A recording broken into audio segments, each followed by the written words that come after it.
নাই, কোন আইনদাতা নাই, কোন বিধানদাতা নাই, কোন শাসনকর্তা নাই, আল্লাহ ছাড়া কেউ নাই। বলে সুবহানাল্লাহ। আল্লাহ এক এবং একক, তিনি সব সৃষ্টি করেছেন। আল্লাহ পাক বলছেন, আল্লাহুল্লাযী খালাকাস সামাওয়াতি ওয়াল আরদা ওয়া আনজালা মিনাস সামাই মাআন ফাআখরাজা বিহি মিনাস সামারাতি রিজকান লাকুম। আল্লাহ হচ্ছেন তিনি যিনি আকাশ সৃষ্টি করেছেন, জমিন সৃষ্টি করেছেন, আর আকাশ থেকে পানি বর্ষণ করে তোমাদের খাদ্য উৎপাদন করে দিয়েছেন। এ পানি হচ্ছে মানুষের জন্য জীবন। পানির এক নাম কি? জোরে বলেন, পানির এক নাম কি? জীবন। এই পানি এক নাম জীবন। কিন্তু কর্ণফুলীর পানি যদি চট্টগ্রামে 10 ফুট উঁচা হয়ে আসে, পানির নাম হবে কি? নাম হবে মরণ। এই পানিকে কন্ট্রোল করেন আল্লাহ রাব্বুল আলামিন। আল্লাহ যদি ইচ্ছে করেন বেশি করে পানি দিয়া পুরা এলাকা ডুবাই দিতে পারেন, আবার ইচ্ছে করলে পানির ভিতরে মানুষ বাঁচাই দিতে পারেন, আগুনের মধ্যে মানুষ বাঁচাইতে পারেন। সমস্ত ক্ষমতা হচ্ছে, কর্তৃত্ব কেবলমাত্র আল্লাহ পাকের। কর্তৃত্ব কার? কর্তৃত্ব কার? আল্লাহ পাকের কর্তৃত্ব। হযরত নূহ আলাইহিস সালামের জামানায় 40 দিনের বন্যা। এই বন্যার পরে জাহাজ যখন নেমে গেল, তখন তিনি মনে মনে ভাবলেন, আমি তো জোড়ায় জোড়ায় করে সমস্ত প্রাণীগুলি আর মানুষগুলি, কিছু কিছু মানুষ যারা ঈমান এনেছিল তাদের জাহাজে উঠাইছে, কিন্তু একটি বুড়ি আমার উপর ঈমান এনেছিল, আর আমি তার ওয়াদা করেছিলাম সাথে করে নিয়ে যাব, আমি তো তার কথা ভুলে গিয়েছি। অনুশোচনা এলো।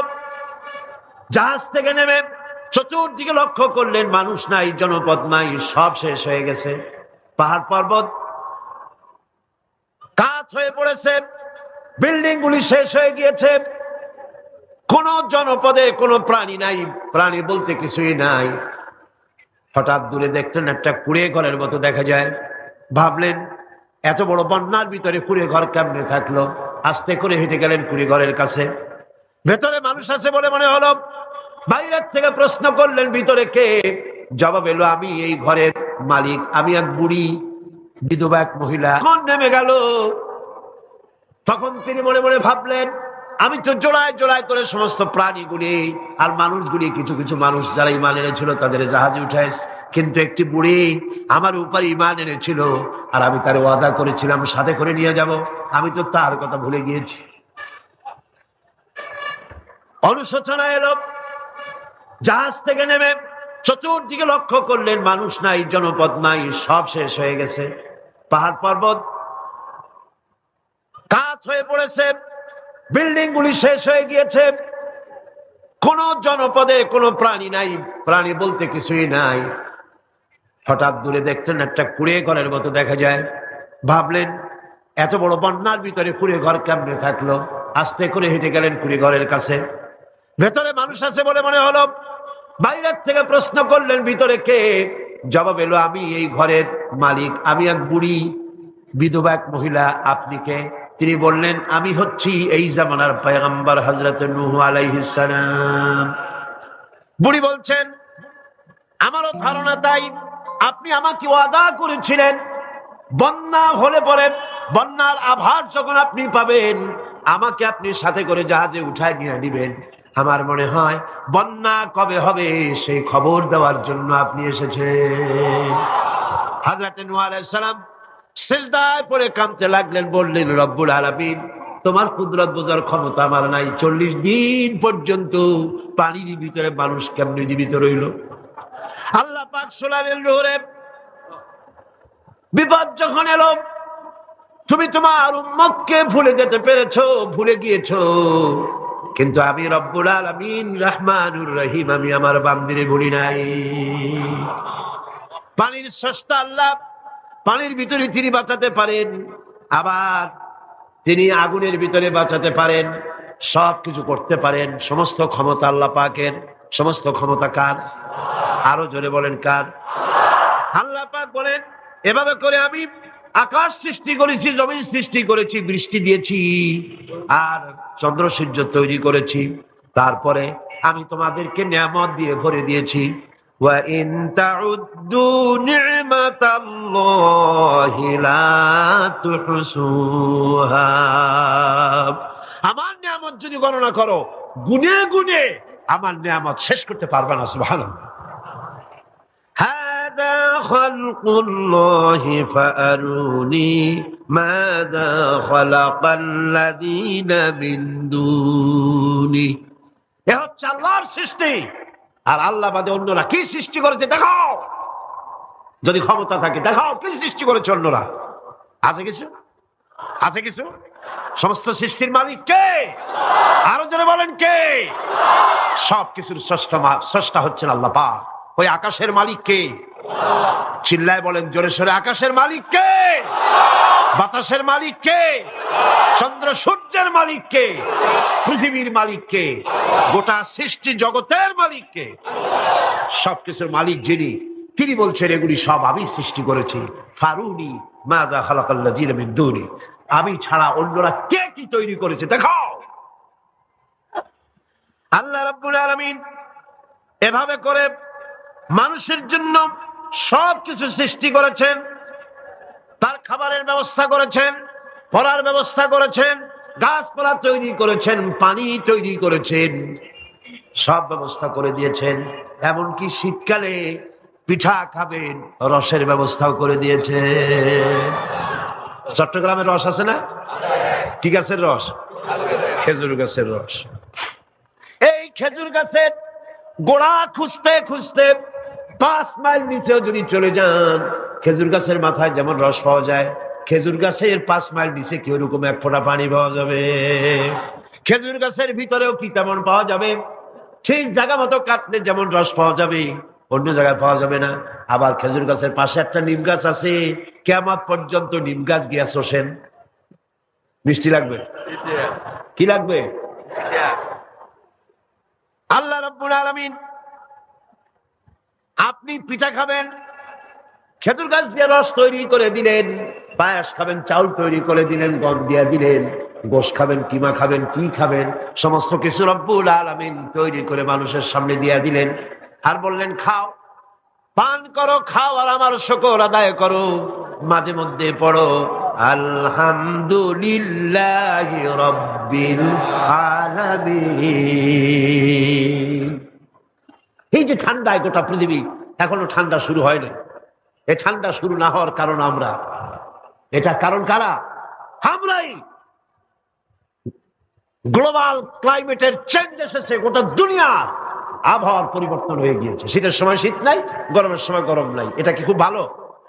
এটা কি? এটা রোগ ব্যাধি বেশি হওয়ার লক্ষণ।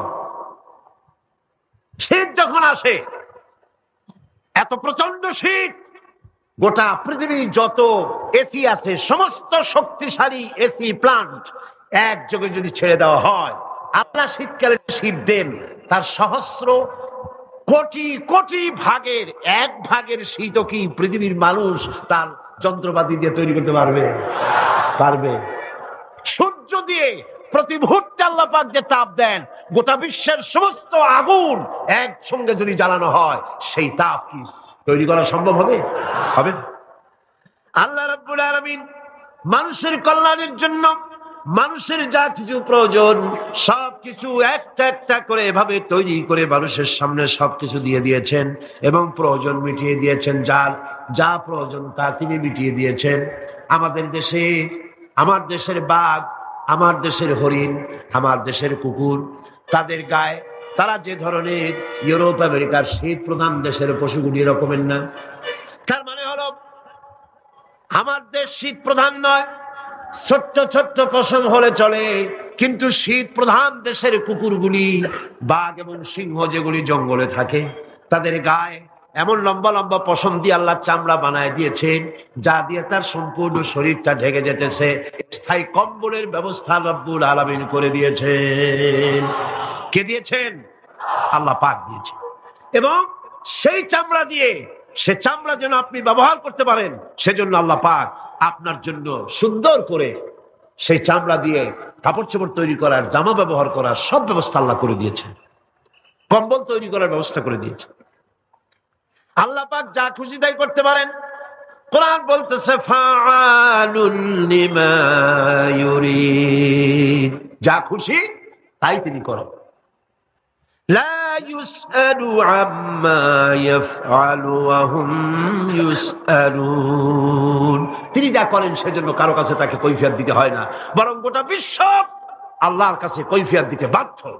সমস্ত বিশ্ব কৈফিয়ত দিতে কার কাছে বাধ্য? আল্লাহ পাকের কাছে কৈফিয়ত দিতে বাধ্য। প্রচন্ড শক্তির মালিক। মানুষেরা বোঝে না, ক্ষমতা যখন আসে তখন চতুর্দিকে দেখে ক্ষমতার ক্ষমতা, কি যে করবে দিশা করতে পারে না। সারা জীবন ক্ষমতায় টিকে থাকার জন্য সর্বাত্মক প্রচেষ্টা চালায়, দেশ যখন পাইছি আর ছাড়বো না, ঠিক কিনা? এই চেষ্টা চালায়। কিন্তু আল্লাহ পাকের মূল ক্ষমতা তো আল্লাহর হাতে। আল্লাহ পাক ক্ষমতা দিয়ে বলেন লিনানজুরাকুম কাইফা তা'মালুন, ক্ষমতা দিয়ে তাকায় থাকি তোমার আমলটা কি হয় তা দেখার জন্য, তুমি করোটা কি সেইটা দেখার জন্য আমি দেখি। লিনানজুরাকুম কাইফা তা'মালুন। মানুষ ক্ষমতা হাতে পায়, অত্যাচারের স্টিম রোলার চালায়, আল্লাহ দেখতে থাকেন। আর আল্লাহ যখন অ্যাকশন নেন, সেই অ্যাকশন থেকে তাকে কেউ বাঁচাইতে পারে না। প্রচন্ড ক্ষমতার মালিক, রাতকে দিন বানাতে পারেন, দিনকে রাত বানাতে পারেন, আমিরকে ফকির বানাতে পারেন, ফকিরকে আমির বানায় দিতে পারেন, রাস্তার লোক ধরে নিয়ে প্রেসিডেন্ট বানায় দিতে পারেন, আবার নারাজ হলে পরে জুতার মালা দিয়া জেলখানায় ঢুকাইয়া দিতে পারেন। ক্ষমতায় থাকাকালীন ফুলের মালা এত বেশি পায়, ফুলের মালায় গলা ভরে যায়। গাবতলীর কোরবানির হাতেও এত মালা পায় না। এত মালা গলায় দিয়া আনন্দে ফুর্তিতে মারতে থাকে। আমার বন্ধুগণ মনে রাখেন, ফুলের মালায় আত্মহারা হয়েও না যারা ক্ষমতায় থাকো। এই ফুলের মালা আর ফাঁসির রশি একেবারেই পাশাপাশি।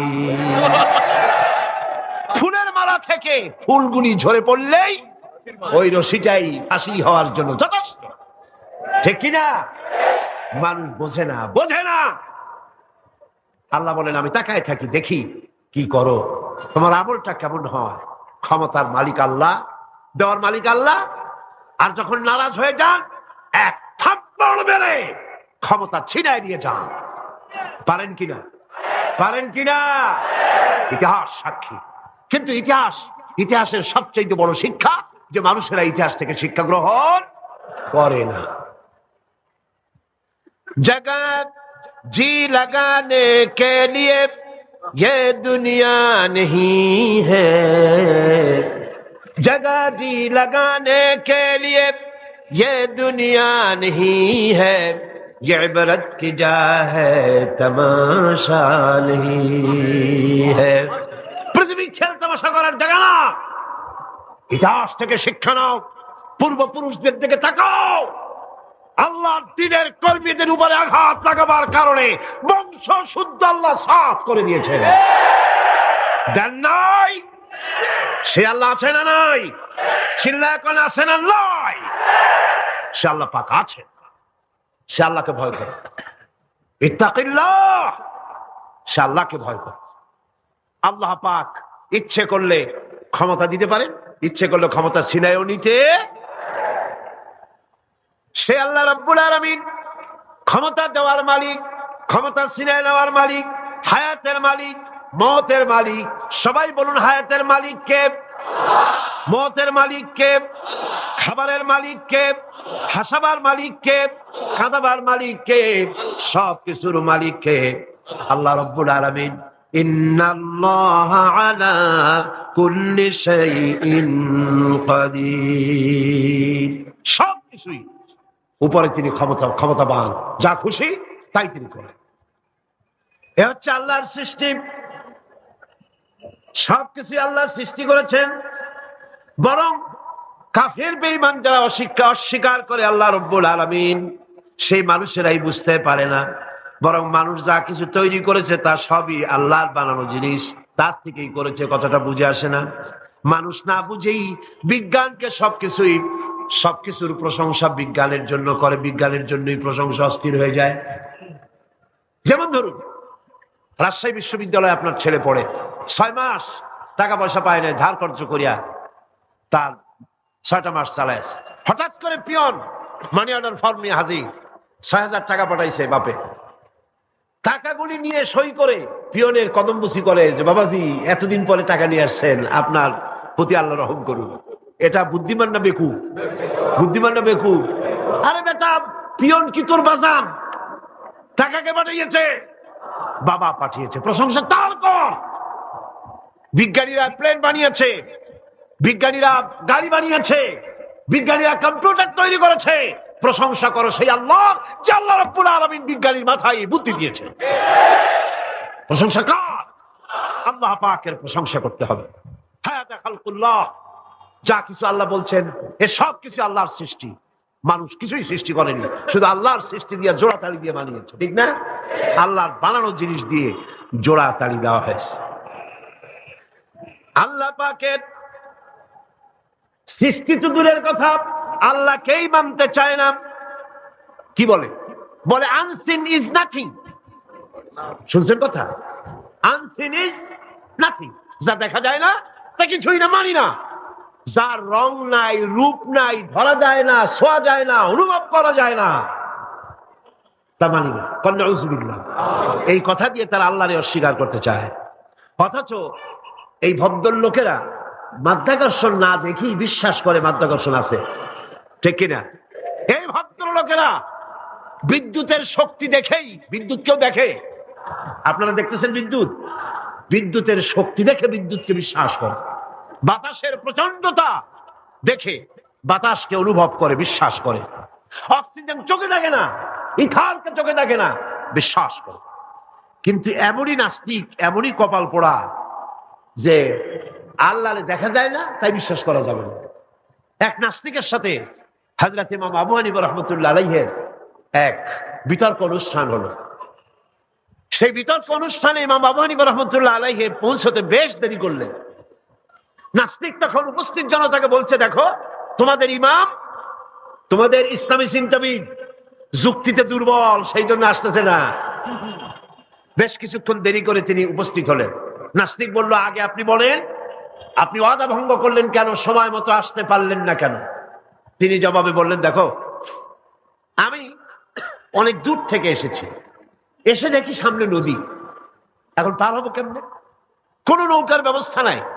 হঠাৎ দেখলাম কি এক আশ্চর্য কথা, একটা চারা গজায় উঠলো, ফট করে বিরাট গাছ হয়ে গেল। কই থেকে একটা কুড়াল আসলো, গাছটারে কাটিয়ে ভাড়ায় গেল। তারপরে এলো করাত, বানাইলো তক্তা, এরপরে আসলো লোহা, পড়লো হাতুড়ি, হয়ে গেল নৌকা। বাহ কি মজা! এরপর নৌকা নামলো নদীতে, আমি উঠে বসলাম, এই পাড়ি দিয়ে আসলাম, তাই যা একটু দেরি হলো। নাস্তিক কয় যে কি সর্বনাশ, এই লোকের সাথে আমি তর্ক করবার মাথা স্ক্রু শটটা দিলাম। আরে আন্দাজে আন্দাজে একটা গাছ হয়ে গেল ফট করিয়া, তারপরে কুড়াল আসলো, তক্তা হইলো, বিনা মিস্ত্রিতে নৌকা হইলো, এটা কেমনে সম্ভব? ইমাম সাহেব বলেন, আমার বিতর্ক শেষ। বিনা মিস্ত্রিতে যদি, তোমার যুক্তি মতে বিনা মিস্ত্রিতে যদি একটা নৌকা না হতে পারে, এই বিশ্ব তৈরি হলো কি করে বিনা মিস্ত্রিতে? ওই বিশাল আকাশ হলো কিভাবে? এই বিরাট চন্দ্র সূর্য হলো কিভাবে? কি করে তোমার ওই বডি তৈরি হলো? নাস্তিক চেয়ার থেকে নেমে ইমামের কাদমের উপরে পড়ে গেল, বলে আল্লাহু আকবার, আমি অন্যায় করেছি, আল্লাহ আমারে মাফ করে দাও।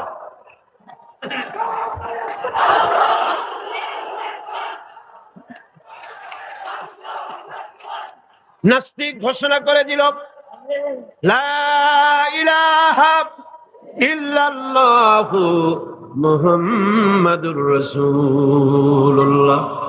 জোরে সরে বলেন, লা ইলাহা ইল্লাল্লাহু মুহাম্মাদুর রাসূলুল্লাহ। লা ইলাহা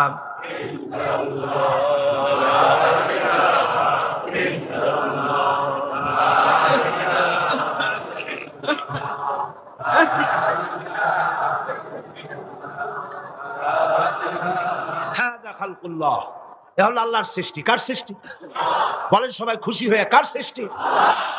ফারুনি মাযা খালাকাল্লাযিনা মিন দুনি, আল্লাহ ছাড়া কে কি বানাইছে দেখো। সব কে বানিয়েছে? খুশি হইয়া মুখ ফুলাইয়া জোরে কোন কে বানিয়েছে? ওই আল্লাহ রাব্বুল আলামিন বলেন, দুনিয়ার সব দিক থেকে চোখ ফিরাইয়া এবার নিজের দিকে তাকাও। ওয়াফি আনফুসিকুম ওয়াফি আনফুসিকুম আফালা তুবসিরুন। এমনকি তোমাদের নিজেদের মধ্যেও আমার নিদর্শন আছে। তারা কি তা অনুধাবন করে না? তোমার মধ্যেও আমার নিদর্শন আছে। কার মধ্যে? আমাদের মধ্যে। কোন কার মধ্যে? আমাদের মধ্যে আল্লাহর নিদর্শন আছে। মানুষ যদি তার নিজের দেহের প্রতি লক্ষ্য করে তাহলে সে মহান আল্লাহ পাকের অসংখ্য কুদরত দেখতে পাবে। যেমন একটি শিশু যখন জন্ম হয় তখন তার হাড়ের পরিমাণ হয় 305টি। 305টি। পরে এগুলি একটা দুটো মিশে গিয়ে পরিমাণ দাঁড়ায় 206টি হাড়। 560টি পেশি দিয়ে এই হাড়গুলিকে বেঁধে রাখা হয় এবং মোট গিরার পরিমাণ দাঁড়ায় 100 গিরা। আপনি কি জানেন আপনার আঙ্গুলের মাথা থেকে বাহু পর্যন্ত কয়টা গিরা আছে? গণবেন কখন? কিলাকিলি করেই তো কুল পান না। দেখেন না গিরা কতগুলা। আঙ্গুলের এই আঙ্গুলের মধ্যেই কতগুলা গিরা। এখানে গিরা, সেখানে গিরা, এখানে গিরা, এখানে গিরা, এখানে গিরা, বাহুতে গিরা। গিরা যদি একটাও না হতো হাতটা হাত হইতো না। হাত কি হইতো? লাঠি। লাঠি হইতো। ভাত খাওয়া যাইতো না। ভাত খাইতে গেলে মাখানো লাগে কিনা? মাখানো লাগে না? মাখাইবেন কি দিয়ে? হাতগুলা আঙ্গুলে গিরা নাই, সব কাঁটা চামচ। আর কেনুতে গিরা নাই, হাত ক্লোজ হবে না, নিজের মুখে আসবে না। দুই হাতের মাথায় একজন বসবে, একজন আর একজনের খাওয়াবে। তাও আবার খাওয়াই দিকে মুখের মধ্যে না গিয়ে নাকের সিধার মধ্যে গিয়ে ঢুকবে। হাসতেছেন? সুবহানাল্লাহ। ওয়াফি আনফুসিকুম আফালা তুবসিরুন। তোমার ভেতরে আমার নিদর্শন আছে, অনুধাবন করো। মানব শরীর এক আশ্চর্য মেশিন। সুবহানাল্লাহ। আশ্চর্য মেশিন। লক্ষ কোটি সেল এবং নার্ভ সেল দিয়ে জটিল মেশিন পত্রের সমন্বয় এই দেহ তৈরি করা হয়েছে। এবং এই শরীরের ভিতরে দুটো মূল্যবান জিনিস আছে। তার একটি হচ্ছে কন্ট্রোল রুম, যাকে বলা হয় ব্রেইন। যেটা কি? ব্রেইন। আরেকটি হচ্ছে জেনারেটর। সেই জেনারেটরটা কি? হার্ট, আপনার হৃৎপিণ্ড। ওয়াফি আনফুসিকুম আফালা তুবসিরুন। লক্ষ্য করো না কেমনে? তোমার শরীরের দিকে তাকাও না। Brain, control room. হার্টের কাজ হচ্ছে রক্তগুলিকে সার্কুলার করা, রক্তগুলিকে পৌঁছে দেওয়া সর্বত্র। যা খাচ্ছেন সমস্ত খাদ্যগুলিকে রক্ত তৈরি হচ্ছে, হার্টের কাজ হলো এটাকে এইভাবে করে করে পৌঁছে দেওয়া। আর এই রক্তগুলি যদি না পৌঁছায়, শরীরের যে অংশে রক্ত পৌঁছাবে না সে অংশ কি হবে? প্যারালাইজড হবে, অবশ হবে। মাশাআল্লাহ, আপনারা সব ডাক্তার বুঝতে পারতেছেন, কথা বুঝে ফেলতেছেন। আলহামদুলিল্লাহ। রক্ত পৌঁছাবে না, প্যারালাইজড হয়ে যাবে। এই জন্য আল্লাহ কি করেছেন? পায়ের বুড়ো আঙ্গুল থেকে শুরু করে মস্তিষ্কের মাথা পর্যন্ত অসংখ্য নার্ভ, শিরা উপশিরা দিয়ে ভরে দিয়েছেন। কত শিরা, কত উপশিরা! চিকিৎসা বিজ্ঞানীরা বলেছেন মানুষের দেহের ভিতরে যত শিরা এবং উপশিরা আছে সবগুলি যদি বের করে একটার সাথে আর একটা গিরা দেওয়া হয় তাহলে তা এত লম্বা হবে যা দিয়া গোটা পৃথিবী 3 বার ঘোরা যাবে। এই শিরা উপশিরা গুলি যদি ছিঁড়ে ছিঁড়ে শরীর থেকে বের করে করে পাশাপাশি যদি সাজানো হয় তাহলে 3 একর জমিন লাগবে সাজায়া রাখতে। এত শিরা উপশিরা দিয়ে এই পৃথিবী, এই শরীরটাকে আল্লাহ পাক সাজিয়ে দিয়েছেন, গুছিয়ে দিয়েছেন। অসংখ্য শিরা উপশিরা। হার্টের কাজ হলো রক্ত আসতেছে পাঞ্চ করে করে, এভাবে করে করে রক্ত পৌঁছায় দিচ্ছে হার্ট থেকে, তার মাথা থেকে শুরু করে পা পর্যন্ত। হার্ট প্রতি মিনিটে 10 পাউন্ড রক্ত সঞ্চালন করছে। ব্যায়ামের সময় এর পরিমাণ গিয়ে দাঁড়ায় 30 পাউন্ডে। এবং এক সময় যদি আপনি আহত হন, অনেকগুলি রক্ত যদি বেরিয়ে যায়, অন্তত 2.5 পাউন্ডের মতো রক্ত আপনার শরীরের মধ্যে সব সময় রিজার্ভ থাকে। কে রাখে? কে রাখে? কে রাখে? এবার আপনার হার্ট যদি দুর্বল হয়, হার্ট অ্যাটাক হয় না? চিটাগাঙ্গে নাও হইতে পারে, নাকি হয়? হার্ট যদি অ্যাটাক হয়, হার্ট অ্যাটাক হয় কেন? হার্টের যেই জিনিস ভেতর দিয়ে রক্তগুলি প্রবাহিত হয়, আর্টারি যেগুলি, এই আর্টারিগুলি যদি অতিরিক্ত চর্বির কারণে, অনেকে তো খায় জম্মের খাওয়া, ডাইনি বাই তাকায় না, সুবহানাল্লাহ, চার আঙ্গুল কপাল বাদ দেওয়ার সব পেট, খাওয়ার সময় বিসমিল্লাহ কয় না, শেষও আলহামদুলিল্লাহ কয় না, খায় আর কয় যা মজা হইছে, খা হুলু তামাত্তাও। পাইকারি দরে খেলে পরে চর্বি হবে, এই চর্বিগুলো গিয়ে হার্টের যে আর্টারিগুলি আছে, রগ আছে, এই রগগুলির ভিতরে চর্বি জমে যায়, চর্বি জমার কারণে রক্ত পাস করতে পারে না, হার্ট অ্যাটাক করে। হার্ট অ্যাটাক করলে পরে রোগী যদি বেঁচে যায় তাহলে বাইপাস অপারেশন করতে হয়। বাইপাস অপারেশন করতে যখন যায় তখন তার জন্য রগ দরকার, ওই যেটা ব্লক হয়েছে ওটা ফেলে দিতে হবে, নতুন আরেকটা রগ লাগবে। এবার আপনি দেখেন আমার আল্লাহর কুদরতের দিকে তাকান, আপনার হার্ট অ্যাটাক করতে পারে, নতুন করে একটা রগের দরকার হতে পারে, এই রগ গরুর রগ দিয়া হবে না, এই রগটা ছাগলের রগ দিয়া হবে না, কোথায় পাবেন রগ? কে দেবে আপনার রগ? আল্লাহ পাক আপনার পায়ের ভেতরে রানের মধ্য দিয়া স্পায়ার রগ সেখানে রেখে দিয়েছেন। হার্ট অপারেশন যখন করা হয় ডাক্তারেরা ব্লক করা হার্ট, ওই রগটাকে ফেলে দিয়া উরুর ভিতর থেকে রগ বের করে কলিজার মধ্যে লাগায়া দেয়। সুবহানাল্লাহ। দুটি মাত্র কিডনি হলে, একটি মাত্র কিডনি হলে শরীরটা আপনার বেঁচে যায়। আল্লাহ রাব্বুল আলামিন শরীরের ভিতরে দুইটা কিডনি দিয়েছেন। কিডনির নাম জীবন। কিডনির নাম কি? কিডনি অচল হলে আপনি অচল হয়ে যাবেন, শরীর ফুলে যাবে, আপনি মরে যাবেন তাড়াতাড়ি করে, রক্ত শূন্যতা দেখা দেবে। কিডনিকে বাঁচায় রাখা প্রত্যেকের জন্য জরুরি। আর কিডনি বাঁচাবার জন্য পানি খাবেন বেশি করে। কি খাবেন? কি খাবেন? পানি। সুবহানাল্লাহ, সুবহানাল্লাহ।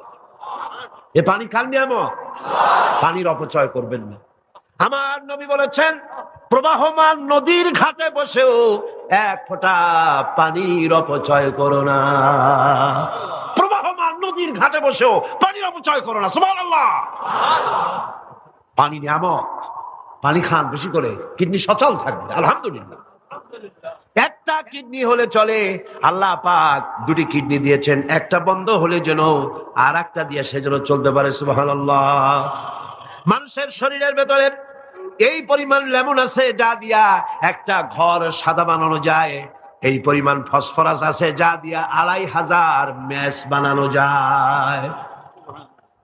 তোমার শরীরের ভিতরে আমার নিদর্শন আছে। মানুষের এই আশ্চর্যজনক দেহটাকে ঢেকে রাখা হয়েছে একটি শ্বেতাতপ নিয়ন্ত্রিত চামড়া দিয়া। সেই চামড়াটা ২০ বর্গ ফিট।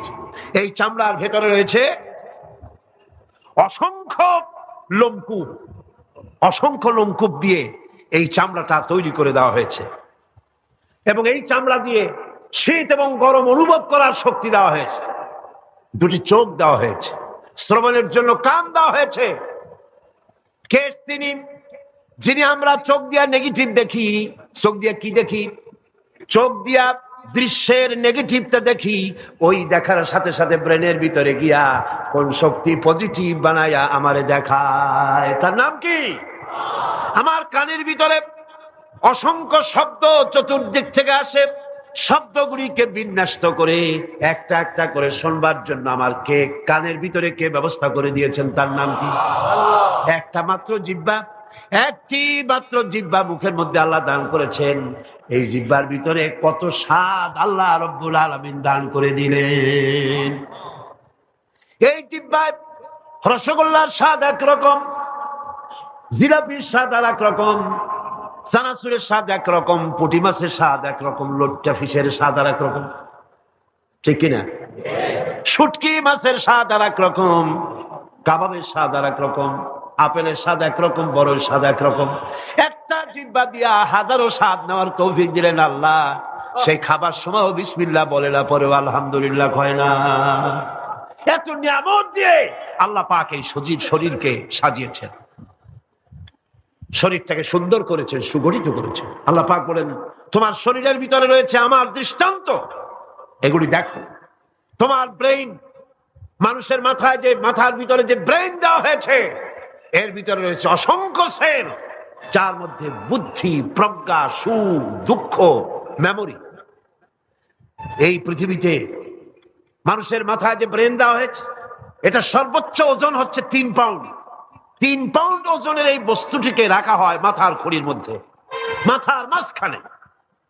এই ব্রেন দেহের কোটি কোটি সেনা প্রহরীকে পাহারার কাজে লাগায়। এই ব্রেন বুদ্ধি দিয়ে লাগায়। কম্পিউটারের যে মেমোরি শক্তি আছে, পৃথিবীর মানুষের মাথায় আল্লাহ পাক যে মেমোরি দিয়েছেন, যে স্মৃতি শক্তি দিয়েছেন, সারা পৃথিবীর সমস্ত ডাটা, সমস্ত ইনফরমেশন সবগুলি মানুষ যদি তার মেমোরিতে নিয়ে নেয়, তারপরেও আল্লাহ পাক মেমোরিতে এত জায়গা করেছেন যে তার 1 লক্ষ ভাগের 1 ভাগও ভরবে না। এই ব্রেন দিয়ে আল্লাহ পাক মানুষকে বুঝতে বলেছেন, তাকাও, লক্ষ্য করো, আমার পৃথিবী দেখো, দুনিয়া দেখো, নিজেকে দেখো এবং আমার অস্তিত্বের কথা স্বীকার করো। আমি তোমাকে সৃষ্টি করেছি। আল্লাহ পাক বলেন, হাদা খালকুল্লাহি ফাআরুনি মাযা খালাকাল্লাযীনা মিন দুনিহি বালিয যালিমুনা ফি যালালিম মুবিন। এ হচ্ছে আল্লাহর সৃষ্টি। এখন দেখাও তো অন্যরা কি সৃষ্টি করেছে, অন্যরা কি সৃষ্টি করেছে? আছে কিছু? অন্যরা আল্লাহর জিনিস দিয়া, তারা আল্লাহর জিনিস দিয়ে জোড়াতালি দিয়ে তৈরি করেছে, কিন্তু সমস্ত সৃষ্টির মূল হচ্ছে আল্লাহ পাক। আজকে আমাদের সন্তানদেরকে যদি কোরআন থেকে আজকে যে কথাগুলি বললাম, এই কথাগুলি যদি কলেজে বিশ্ববিদ্যালয়ে পড়ানো হতো, আমার ছেলে কি নাস্তিক হতে পারত? বলেন, আমার এই ছেলে কলেজে বিশ্ববিদ্যালয়ে যেসব ছেলেপেলেরা পড়ে, এগুলি কি বোম্বাই থেকে আসছে না মঙ্গল গ্রহ থেকে নাজিল হয়েছে? আমাদের ছেলেপেলে কিনা? এই ছেলে যখন প্রাইমারি স্কুলে পড়তো, তখন রমজান মাসে দিকে আমরা কিভাবে যাব সেই বর্ণনা হবে আগামীকাল ইনশাআল্লাহ। তাওহীদের পথে, শিরক থেকে বেঁচে আল্লাহর পথে আগাবার জন্য আমরা তৈরি হয়ে যাই। মুনাজাতের জন্য দাঁড়ানো ভাইয়েরা সবাই বসুন। যত ভাই দাঁড়ানো, সমস্ত ভাইয়েরা যার যার জায়গায় বসে পড়ুন, মুনাজাতে শরীক হন। 2 ভাই, 2 অমুসলিম ভাই ইসলাম কবুল করার জন্য এখানে এসেছে। এর একজনের নাম হলো তপন রক্ষিত, হিন্দু ধর্মাবলম্বী। বর্তমান নাম পছন্দ করেছে মোহাম্মদ হোসাইন। আর একজনের নাম শ্রী দীপক চন্দ্র হাওলাদার, এও হিন্দু ধর্মের অনুসারী। বর্তমান নাম পছন্দ করেছে মোহাম্মদ ওমর ফারুক। মাশাআল্লাহ। লা ইলাহা ইল্লাল্লাহু মুহাম্মাদুর রাসূলুল্লাহ। আল্লাহ ছাড়া কোনো ইলাহ নাই, মাবুদ নাই, উপাস্য নাই। তিনি এক, যিনি একক। মুহাম্মদ সাল্লাল্লাহু আলাইহি ওয়াসাল্লাম আল্লাহ প্রেরিত রাসূল। জোরে বলো, আশহাদু আল্লা ইলাহা ইল্লাল্লাহু ওয়াহদাহু লা শারীকা লাহু ওয়া আশহাদু আন্না মুহাম্মাদান আবদুহু ওয়া রাসূলুহু। আমি সাক্ষ্য দিচ্ছি আল্লাহ ছাড়া কোনো ইলাহ নাই, মাবুদ নাই, উপাস্য নাই। তিনি এক, তিনি একক, তার কোনো অংশীদার নাই। আমি আরো সাক্ষ্য দিচ্ছি মুহাম্মদ সাল্লাল্লাহু আলাইহি ওয়াসাল্লাম আল্লাহর প্রেরিত রাসূল এবং তার বান্দা। সকলকে বলো আসসালামু আলাইকুম।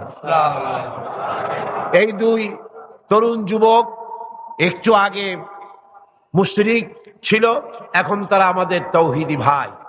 এবং আজকের মাহফিলে ছোট্ট ছোট্ট বাচ্চারা যেভাবে মাসুম, এই দুজনও সেইভাবে নিষ্পাপ, বেগুনাহ, মাসুম ঘোষণা করেছেন রাসূল করিম সাল্লাল্লাহু আলাইহি ওয়াসাল্লাম।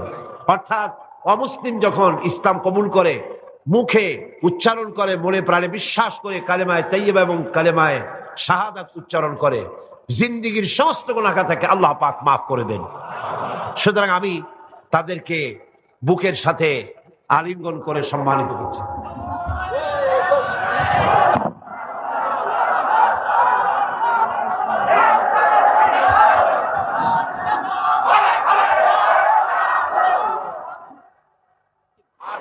اللهم آمين.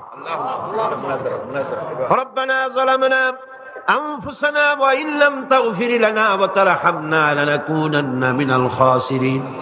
ربنا لا تزغ قلوبنا بعد إذ هديتنا وهب لنا من لدنك رحمة إنك أنت الوهاب. হায় আল্লাহ তাআলা, বিশাল এই জনসমুদ্র নিয়ে তোমার দরবারে কোরআনে কারীমের আলোচনা করে হাত তুলেছি। মেহেরবানি করে সওয়াবটুকু জনাবে মুহাম্মদ রাসূলুল্লাহ সাল্লাল্লাহু আলাইহি ওয়াসাল্লামের রূহ মুবারকে পৌঁছে দাও। तमाम পৃথিবীর মাটির নিচে যত মুমিন মুমিনাত শুয়ে আছেন তাদের আরওয়ার পরে সওয়াব পৌঁছায় দাও। হায় আল্লাহ তাআলা, আমাদের মধ্য থেকে যাদের মা বাপ দুনিয়া থেকে জন্মের মতো বিদায় হয়ে গেছে, কবরগুলিকে জান্নাতের টুকরা বানায়া দাও।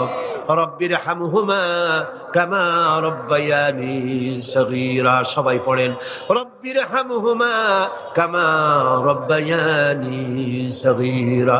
হায় আল্লাহ তাআলা, বিশাল এই মাহফিলে কোরআন শোনার জন্য কোরআনের পাগল মুসলমানেরা, অমুসলিমরা দূর দরাজ থেকে, বিভিন্ন জেলা থেকে, আশেপাশের দেশ থেকে কোরআন শোনার জন্য আসে। আল্লাহ তুমি দয়া করে কোরআনের হেদায়েত আমাদের নসিব করে দাও। আমাদের এই দেশটি কোরআনের শাসন দিয়ে পরিচালিত হয়েছে, এই দৃশ্য আমাদের চোখে দেখার তৌফিক দান করে দিও। হায় আল্লাহ তাআলা, এ বিশাল মাহফিল পরিচালনা করতে গিয়ে ইসলামী সমাজ কল্যাণ পরিষদ প্রতি বছর হিমশিম খেয়ে যায়। সামান্য একটা মেয়ের বিয়েতে কত টাকা লাগে, লক্ষ লক্ষ টাকা সেখানে খরচ হয়ে যায় ছেলে মেয়ের বিয়েতে। আর এত বড় বিশাল প্যান্ডেল, এত লাইট, এত মাইক, এত প্রচার, এত মাইকিং, এত হ্যান্ডবিল, এত পোস্টার, এত মেহমান।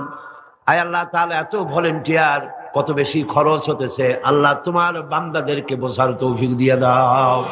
তোমার দিনদার, ইমানদার, মালদার সমস্ত মানুষদেরকে এই বিশাল মাহফিলে আর্থিক দিক থেকে সহযোগিতা করার তৌফিক দান করে দাও রব্বুল আলামিন।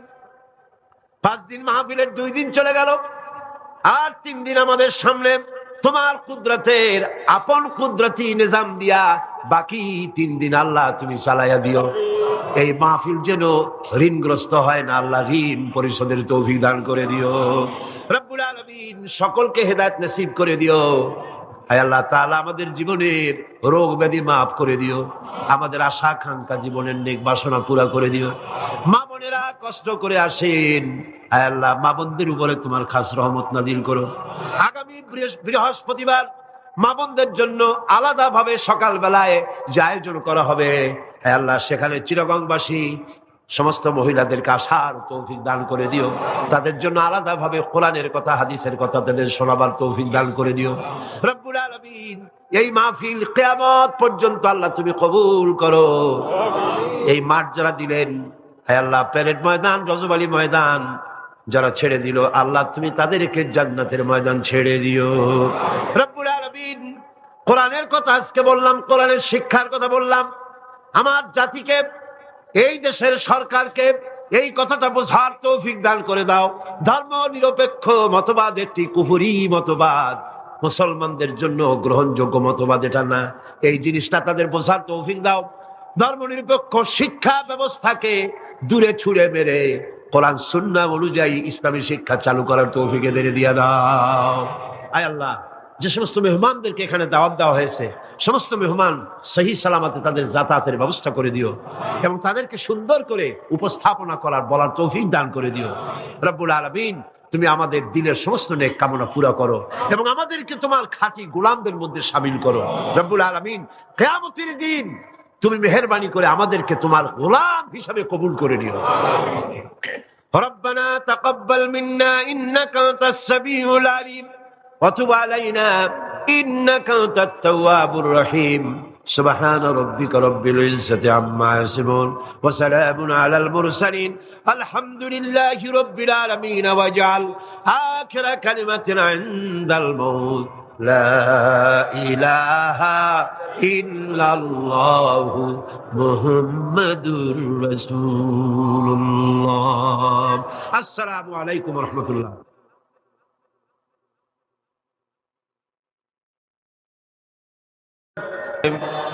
اللهم آمين. ربنا ظلمنا أنفسنا وإن لم تغفر لنا وترحمنا لنكونن من الخاسرين আল্লাহ তাআলা 5 দিন ব্যাপী তাফসীরুল কোরআন মাহফিল ইসলামী সমাজ কল্যাণ পরিষদ চট্টগ্রাম কর্তৃক আয়োজিত এই প্যারেড ময়দানে আজকের এই দ্বিতীয় দিবসে বিশাল মাটির নিচে যত আল্লামা হযরত মাওলানা শামসুদ্দিন সাহেব মদ্দুজুল আলী আজকের এই মঞ্চের রৌনক বখশ মেহমান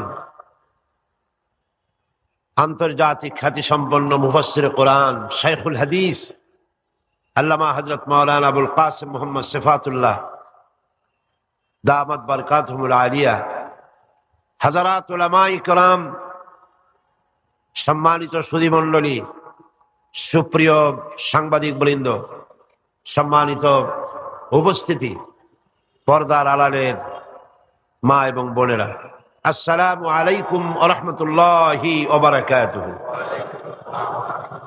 মহান আল্লাহ রব্বুল ইজ্জত ওয়াল জালাল তার দরবারে লাখো কোটি শুকরিয়া আদায় করি যে মহান আল্লাহ পাক একটানা 20 বছর পর্যন্ত ইসলামী সমাজ কল্যাণ পরিষদ কর্তৃক আয়োজিত তাফসীরুল কোরআন মাহফিলের আজকের এই দ্বিতীয় দিবসে দয়া পরবশে মেহেরবানি করে আমাদেরকে শরীক হওয়ার তৌফিক ইনায়েত করেছেন।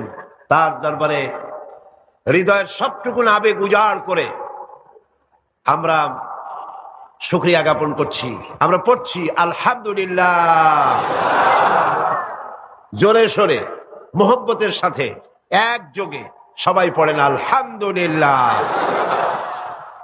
আজকের মাহফিলে যে সমস্ত অমুসলিম ভাইরা এসেছেন আমি তাদেরকেও মাহফিলের পক্ষ থেকে স্বাগতম জানাই, ওয়েলকাম করি, তাদেরকে সুস্বাগতম বলছি, তাদেরকে মোবারকবাদ জানাচ্ছি, শুভেচ্ছা জানাচ্ছি। কারণ মহাগ্রন্থ আল কোরআন শুধুমাত্র মুসলমানদের জন্য অবতীর্ণ হয় নাই, সমগ্র মানব জাতির কল্যাণের জন্য দিক নির্দেশনা এবং বিশ্ব মানবতার মুক্তির জন্যই পবিত্র কোরআন আল্লাহ রাব্বুল আলামিন এই পৃথিবীর বুকে অবতীর্ণ করেছেন। মহাগ্রন্থ আল কোরআন একমাত্র সেই বিশ্বগ্রন্থ, সেই মহাপবিত্র গ্রন্থ যার মধ্যে জাতি, ধর্ম, বর্ণ, দল, মত, নারী, পুরুষ নির্বিশেষে গোটা বিশ্বের মানুষের জন্য যা কিছু সুন্দর, যা কিছু সত্য, যা কিছু নান্দনিক, যা কিছু কল্যাণ সবকিছু খুলে খুলে বলা হয়েছে। কোরআন গতকাল আমি বলেছি মহাবিশ্বের মহাবিস্ময়, এমন এক কিতাব গোটা পৃথিবীর কারো কাছে নাই, এমন একখানা মহাবিস্ময় বিশ্বের জন্য যার ভেতরে সমস্ত কথা আল্লাহ পাক বলে দিয়েছেন তিবিয়ানান লিকুল্লি শাই, সবকিছুকে খুলে খুলে আল্লাহ পাক বয়ান করেছেন। আলহামদুলিল্লাহ। এর ভেতরে রয়েছে বিজ্ঞান, দর্শন, ইতিহাস, খতত্ব, ভূতত্ত্ব, নৃতত্ত্ব, রয়েছে বোটানি, জুলজি, রয়েছে অ্যানাটমি, সার্জারি, বোটানিক্যাল ব্যাপার স্যাপার, political science, philosophy, medical science, কি নাই, স্বরাষ্ট্রনীতি, পররাষ্ট্রনীতি, যুদ্ধ, সন্ধি, চুক্তি, উত্তরাধিকার আইন, মিরাসি আইন যাকে বলা হয়, ফৌজদারি দণ্ডবিধি, জীবন, সমাজ, রাষ্ট্র, ইহকালের শান্তি, পরকালের মুক্তি, যা কিছু প্রয়োজন সবকিছুকেই আল্লাহ পাক এই কোরআনে কারীমের মধ্যে মানুষের জন্য হাদিয়া হিসেবে সর্বশেষ সর্বশ্রেষ্ঠ নিয়ামত হিসেবে বিশ্ববাসীর জন্য দান করেছেন। সুবহানাল্লাহ। আজ সৌভাগ্যবান জাতি পৃথিবীর এই মুসলমান, পৃথিবীর মানুষ, পৃথিবীর শ্রেষ্ঠ সৌভাগ্যবান জাতি মুসলমান, যেহেতু কোরআন তাদের কাছে আছে। আমি কথা মনে প্রাণে বিশ্বাস করি, হয়তো আপনারা আমার সাথে একমত হবেন, আমাদের দেশের কলেজ বিশ্ববিদ্যালয়গুলিতে মাদ্রাসা শিক্ষার মতো কোরআন হাদিসকে যদি বাধ্যতামূলক করে 30 পারা কোরআন শরীফের তাফসীর পড়ানো হতো, যদি ছয়খানা বিশুদ্ধ হাদিসে প্রতিটি হাদিস অর্থ এবং ব্যাখ্যা সহকারে পড়ানো হতো, তাহলে শিক্ষাঙ্গনগুলি থেকে ডাকাত, দর্শনকারী, চোর, মাস্তান, চাঁদাবাজ বেরোতো না। শিক্ষাঙ্গনগুলি থেকে বেরোতো কি? শিক্ষাঙ্গনগুলি, কলেজ বিশ্ববিদ্যালয়গুলি আমাদেরকে উপহার দিত খান জাহান আলী, উপহার দিত শাহ আমানত, শাহ মখদুম, উপহার দিত শহীদ তিতুমির, সালাউদ্দিন আইয়ুবী, জামাল উদ্দিন আফগানির মতো দেশপ্রেমিক নেতা, বিশ্বজোড়া নেতা। উপহার দিয়ে দেশকে তারা ধন্য করে দিত। ওনারা বলছেন মাদ্রাসা শিক্ষার প্রয়োজন নাই, ধর্ম শিক্ষার প্রয়োজন নাই। এ ব্যাপারে কিছু সংখ্যক শিক্ষক নামের কুলাঙ্গার তারা রিপোর্ট, চিঠিপত্র, সেমিনার করে করে শিক্ষা মন্ত্রণালয় এবং প্রধানমন্ত্রীর কাছে রিপোর্ট পাঠাচ্ছেন। মুসলমান নামের কলঙ্ক, শিক্ষক নামের কুলাঙ্গার, ঠিক কিনা কন? আজ পর্যন্ত এই পৃথিবীতে সত্য, সত্যবাদিতা, সততা, ন্যায়নিষ্ঠা, চরিত্র, ভদ্রতা, ভালোবাসা, পরোপকার, ভালো ভালো গুণাবলী পৃথিবীতে যতটুকুন অবশিষ্ট আছে তা অবশ্যই মাদ্রাসা শিক্ষার কারণেই আছে, অবশ্যই তা কোরআন এবং হাদিসের শিক্ষার কারণেই আছে। সুতরাং আজ দেশ থেকে অন্যায়, অসত্য এবং সন্ত্রাস, ধর্ষণ, চাঁদাবাজি, মাস্তানি, সুদ, ঘুষ যদি বন্ধ করতে হয়, ইসলামী শিক্ষা বাধ্যতামূলক করতে হবে, এর কোনো বিকল্প নাই। ইসলামী শিক্ষার বিরুদ্ধে যারা উঠে পড়ে লেগেছেন তাদের জানতে হবে, আপনারা এই দেশের জনগণের রিভিনিউ দিয়া, এই দেশের 12 কোটি মুসলমানের রক্তার্জিত পয়সা দিয়ে আপনার বউর পরনের শাড়ি পেঁচানো হয়েছে। এদেশের 12 কোটি মুসলমানের রক্তার্জিত পয়সা দিয়ে আপনার গাড়ির চাকা ঘোরে। আপনার বাড়িতে এসি, টিভি, আপনার বাড়িতে সুখ, সৌন্দর্য যা কিছু আছে এদেশের মুসলমানদের রক্তের বিনিময় তা আছে। সুতরাং ভারতকে খুশি করার জন্য ইসলামী শিক্ষার বিরুদ্ধে যে ষড়যন্ত্র চালু হয়েছে, সেই ষড়যন্ত্রের বিরুদ্ধে সকল জাতিকে, জাতি, ধর্ম নির্বিশেষে ঐক্যবদ্ধ হয়ে প্রতিবাদ গড়ে তুলতে হবে, প্রতিরোধ গড়ে তুলতে হবে।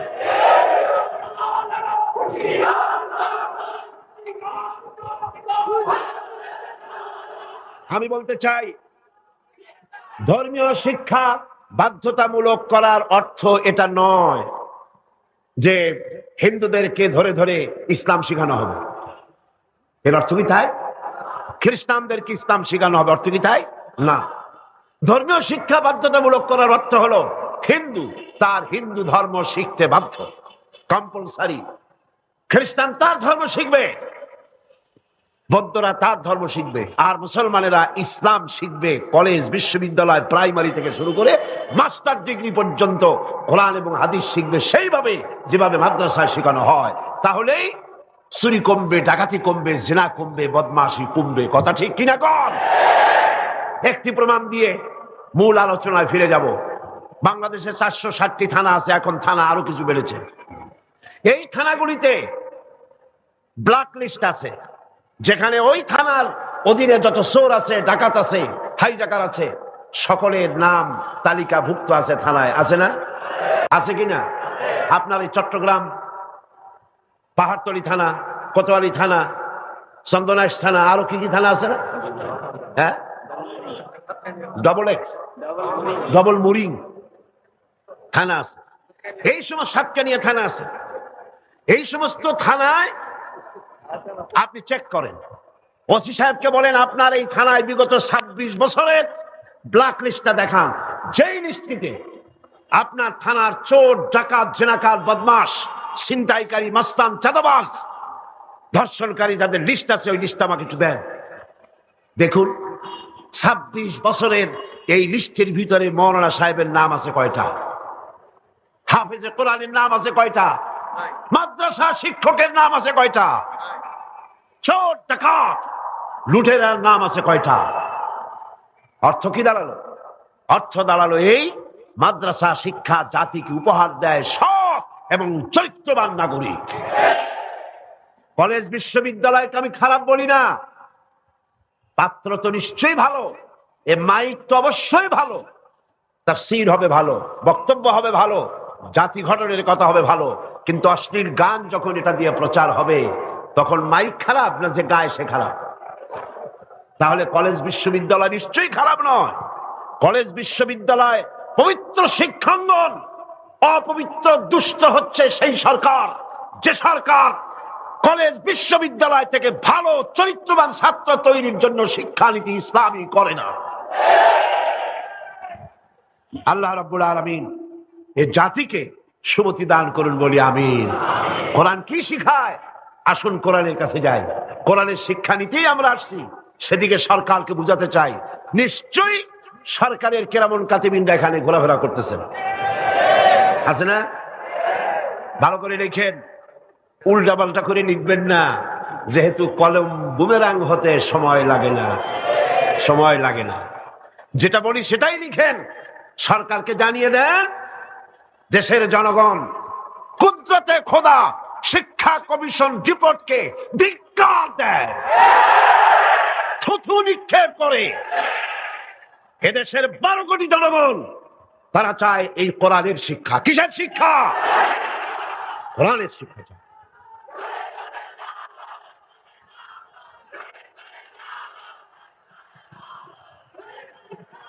এই কোরআন দিয়েই তো রাসূল করিম সাল্লাল্লাহু আলাইহি সাল্লাম আরবের সেই অভদ্র, অসভ্য, বর্বর কুসংস্কারাচ্ছন্ন একটি সমাজের আমূল পরিবর্তন এনে দিয়েছিলেন, ঠিক না? এটা সেই কোরআন। গত 20 বছর ধরে এই মঞ্চে যত কথা আল্লাহ বলেছেন সাক্ষী দেন। আমি কোনদিন বলেছি এটা আমার বাবার কথা? বলেছি? আমরা বাবার কথা বলতে আসি না, বাবার দালালি করতে আসি না। আমরা দালালি করি ঠিকই, আমরা অবশ্যই দালালি করি। সে দালালি পৃথিবীর কোন রাষ্ট্রের নয়, কোন ব্যক্তির নয়। দালালি করি আল্লাহ রাব্বুল আলামিনের, আর করি বিশ্ব নেতা জনাবে মুহাম্মদ রাসূলুল্লাহ সাল্লাল্লাহু আলাইহি ওয়াসাল্লামের।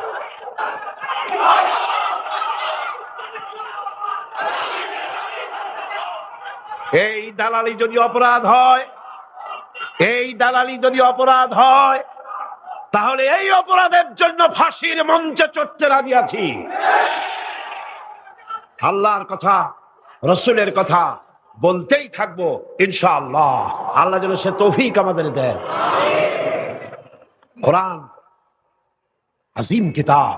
বঞ্চিত হতভাগ্যরা কোরআনের মাহফিলও আসে না, কোরআন শুনতেও আসে না, পড়েও নাই জীবনে, শুনতেও আসে না। আছে কিছু পত্রিকা ভারতের টাকায় বাইর করছে, রঙিন রঙিন পত্রিকা, প্রত্যেক জেলায় জেলায় বিশাল বিশাল ভবন। কোথায় টাকা পাও বুঝি? সময় আসবে প্রতিটি পায়ের হিসাব দিতে হবে। এই চট্টগ্রামে কোন নর্তকীর খেমটা নাচ তাও পত্রিকায় জায়গা পায়। এই বিশাল মাহফিল একটা কলমও জায়গা পায় না। কিয়ামতে কি জবাব দিবি? আল্লাহর কাছে কোথায় গিয়ে দাঁড়াবে? মুসলমান নামের কলঙ্ক, সাংবাদিক নামের কলঙ্ক, যারা কোরআনের মর্যাদা দিতে জানে না, আর যারা জানে তাদের উপর আল্লাহ রহমত নাজিল হোক। জোরে বলেন আমিন, জোরে বলেন আমিন। আর যারা সাংবাদিকতার মুখে কালিমা লেপন করে ভারতের পা চাটা গোলাম হয়েছে, আল্লাহ তাদেরকে হেদায়েত নসিব করে দিন। ভারত তোমারে বাঁচাবে না, ভারতের টাকা বাঁচাতে পারবে না। যখন গজব আসবে টেলিফোন করে তোমার বাবাজিরে খবর দেবারও সময় পাবা না। কোরআনের কাছে আসো, কোরআন তোমাকে মুক্তি দেবে। কে মুক্তি দেবে? কোরআন। বিজ্ঞানে ভরা, রাষ্ট্রবিজ্ঞানে ভরা। কে বলেছে কোরআন তাবিজ তদবিরের কিতাব? না, এটা তাবিজের কিতাব নয়, এটা তদবিরের কিতাব নয়, এটা ঝাড়ফুঁকের কিতাব নয়, এটা সংবিধান। এটা কি? এটা কনস্টিটিউশন। এটি গোটা বিশ্বের সমস্ত মানব মণ্ডলীর চালিকা শক্তি, গোটা রাষ্ট্র পরিচালনার, গোটা দুনিয়া চালাবার শক্তি প্রদান করে, মানুষকে জীবনী শক্তি দান করে যে জিনিস, তার নাম কোরআন। তার নাম কি? আসেন সেই কোরআন থেকেই আলোচনা করি। পড়েন আমার সাথে, শয়তান দূর করে দেওয়া হোক। শয়তানে যাতে ওয়াসওয়াসা দিতে না পারে। কে শিখাই দিচ্ছেন আমাদের? আল্লাহ। পড়েন আউযু বিল্লাহি মিনাশ শাইতানির রাজীম বিসমিল্লাহির রাহমানির রাহিম। বিতাড়িত মরদুদ শয়তানের ওয়াসওয়াসা থেকে আল্লাহর কাছে পানা চায়। পরম করুণাময় আল্লাহর নামে শুরু করছি। خلق السماوات بغير عمد ترونها وألقى في الأرض رواسي أن تميد بكم وبث فيها من كل دابة وأنزلنا من السماء ماء فأنبتنا فيها من كل زوج كريم هذا خلق الله فأروني ماذا خلق الذين من دونه بل الظالمون في ضلال مبين। শান্তি প্রিয়, পৃথিবীতে মুসলমানদের চাইতে শান্তি প্রিয় আর কোন জাতি নাই, হতে পারে না। আলহামদুলিল্লাহ বলেন। এখন আল্লাহ তাআলা বলছেন যে ফামান তাবিয়া হুদায়া ফালা খাউফুন আলাইহিম ওয়ালা হুম ইয়াহজানুন। প্রিয় ভাই সব, কোরআনের কথা বলতে গেলে রাতের পর রাত লেগে যায়, কারণ এক মহাসমুদ্র। এটা কি মহাসমুদ্র? কোরআন। এই কোরআন আল্লাহ তাআলা আমাদের গলার মধ্যে ঝুলানো হয়। দেখেন এই বাংলাদেশে যেসব কোরআন শরীফ ছাপা হয়, এই সব কোরআন শরীফের দুরবস্থা। এটা আছে কিনা আমি জানি না, আলহামদুলিল্লাহ এটা নাই। কোন কোন কোরআন শরীফ যে বাংলাদেশে ছাপা হয় সেগুলিতে লেখা থাকে সূরায়ে মায়েদার নকশা, সূরা ইউসুফের নকশা, সূরায়ে বনি ইসরাইলের নকশা। এই নকশা লিখা গলায় ঝুলাইলে পেটে ব্যথা ভালো হবে, ওই নকশা ঝুলাইলে মেয়ের বিয়ে হবে তাড়াতাড়ি, এই নকশা ঝুলাইলে যে মেয়েকে পছন্দ করো বিয়ে করতে পারবা তাড়াতাড়ি। নওজুবিল্লাহ কর। নকশার মধ্যে আছে কি? নকশার ভিতরে আছে 1293, 1711, 513 হাবি জাবি কতগুলো নাম্বার দিয়া তারপরে লাল কালি দিয়ে দাগ দিয়ে দিয়ে ধান্দাবাজি করা। এরপরে ওই ধান্দাবাজি তাবিজের কোনায় কোনায় লেখে ইয়া জিব্রাইলো, ইয়া মিকাইলো, ইয়া ইসরাফিলো, ইয়া আজরাইলো। উপরে লেখে ইয়া বধূহ, নিচে লেখে ইয়া বধূহ। আমি একজন তাবিজ লেখককে জিজ্ঞেস করলাম, ভাই ইয়া আজরাইলু ইয়া মিকাইলু তো বুঝলাম, ইয়া বধূহ কি? কয়েছে হুজুর আমি নিজেও বুঝি না বধূহ কি। এই হলো তাবিজ। এই তাবিজ লেখার জন্য আল্লাহ তাআলা কোরআন নাজিল করেন নাই। কথা কি বুঝে আসছে? তাবিজের জন্য আসে নাই, তদবিরের জন্য আসে নাই, শুধু পড়ব এজন্য আসে নাই। কোরআন এসেছে বোঝার জন্য, তেলাওয়াতের জন্য, বোঝার জন্য, কোরআন অনুযায়ী জীবন গড়ার জন্য। আল্লাহর নবী তাই বলেন, ওয়ামান আমেলা বিহি উজরা। কোরআন শরীফ যে পড়বে আর আমল করবে, দুনিয়ায় শান্তি দেওয়া হবে, আখিরাতেও পুরস্কৃত করা হবে। আখিরাতের পুরস্কারটা কি?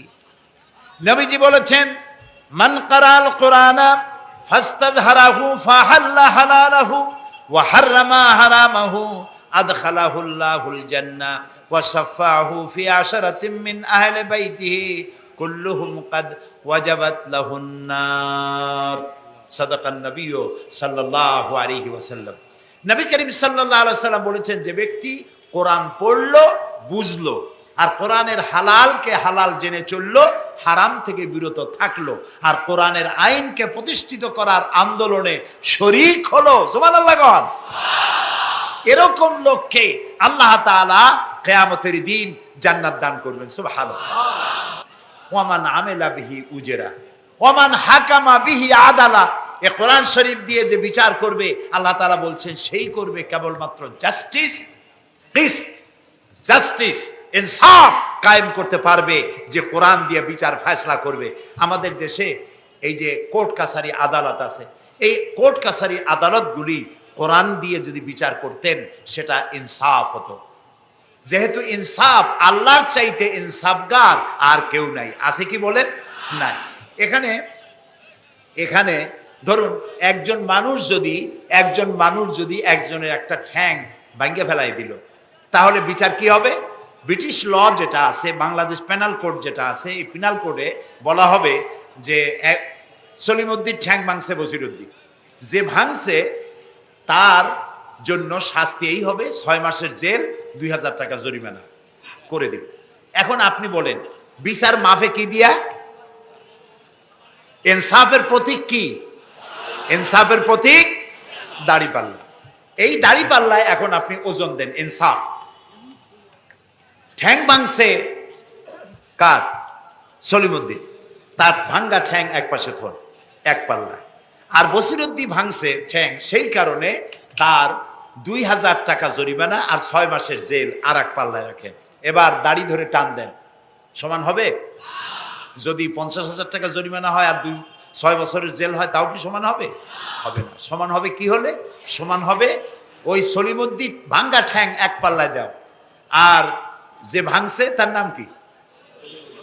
বসিরুদ্দিন। সলিমুদ্দিন বসিরুদ্দিন কেউ যদি থাকেন রাগ করবেন না, আমি একটা দৃষ্টান্ত দিচ্ছি।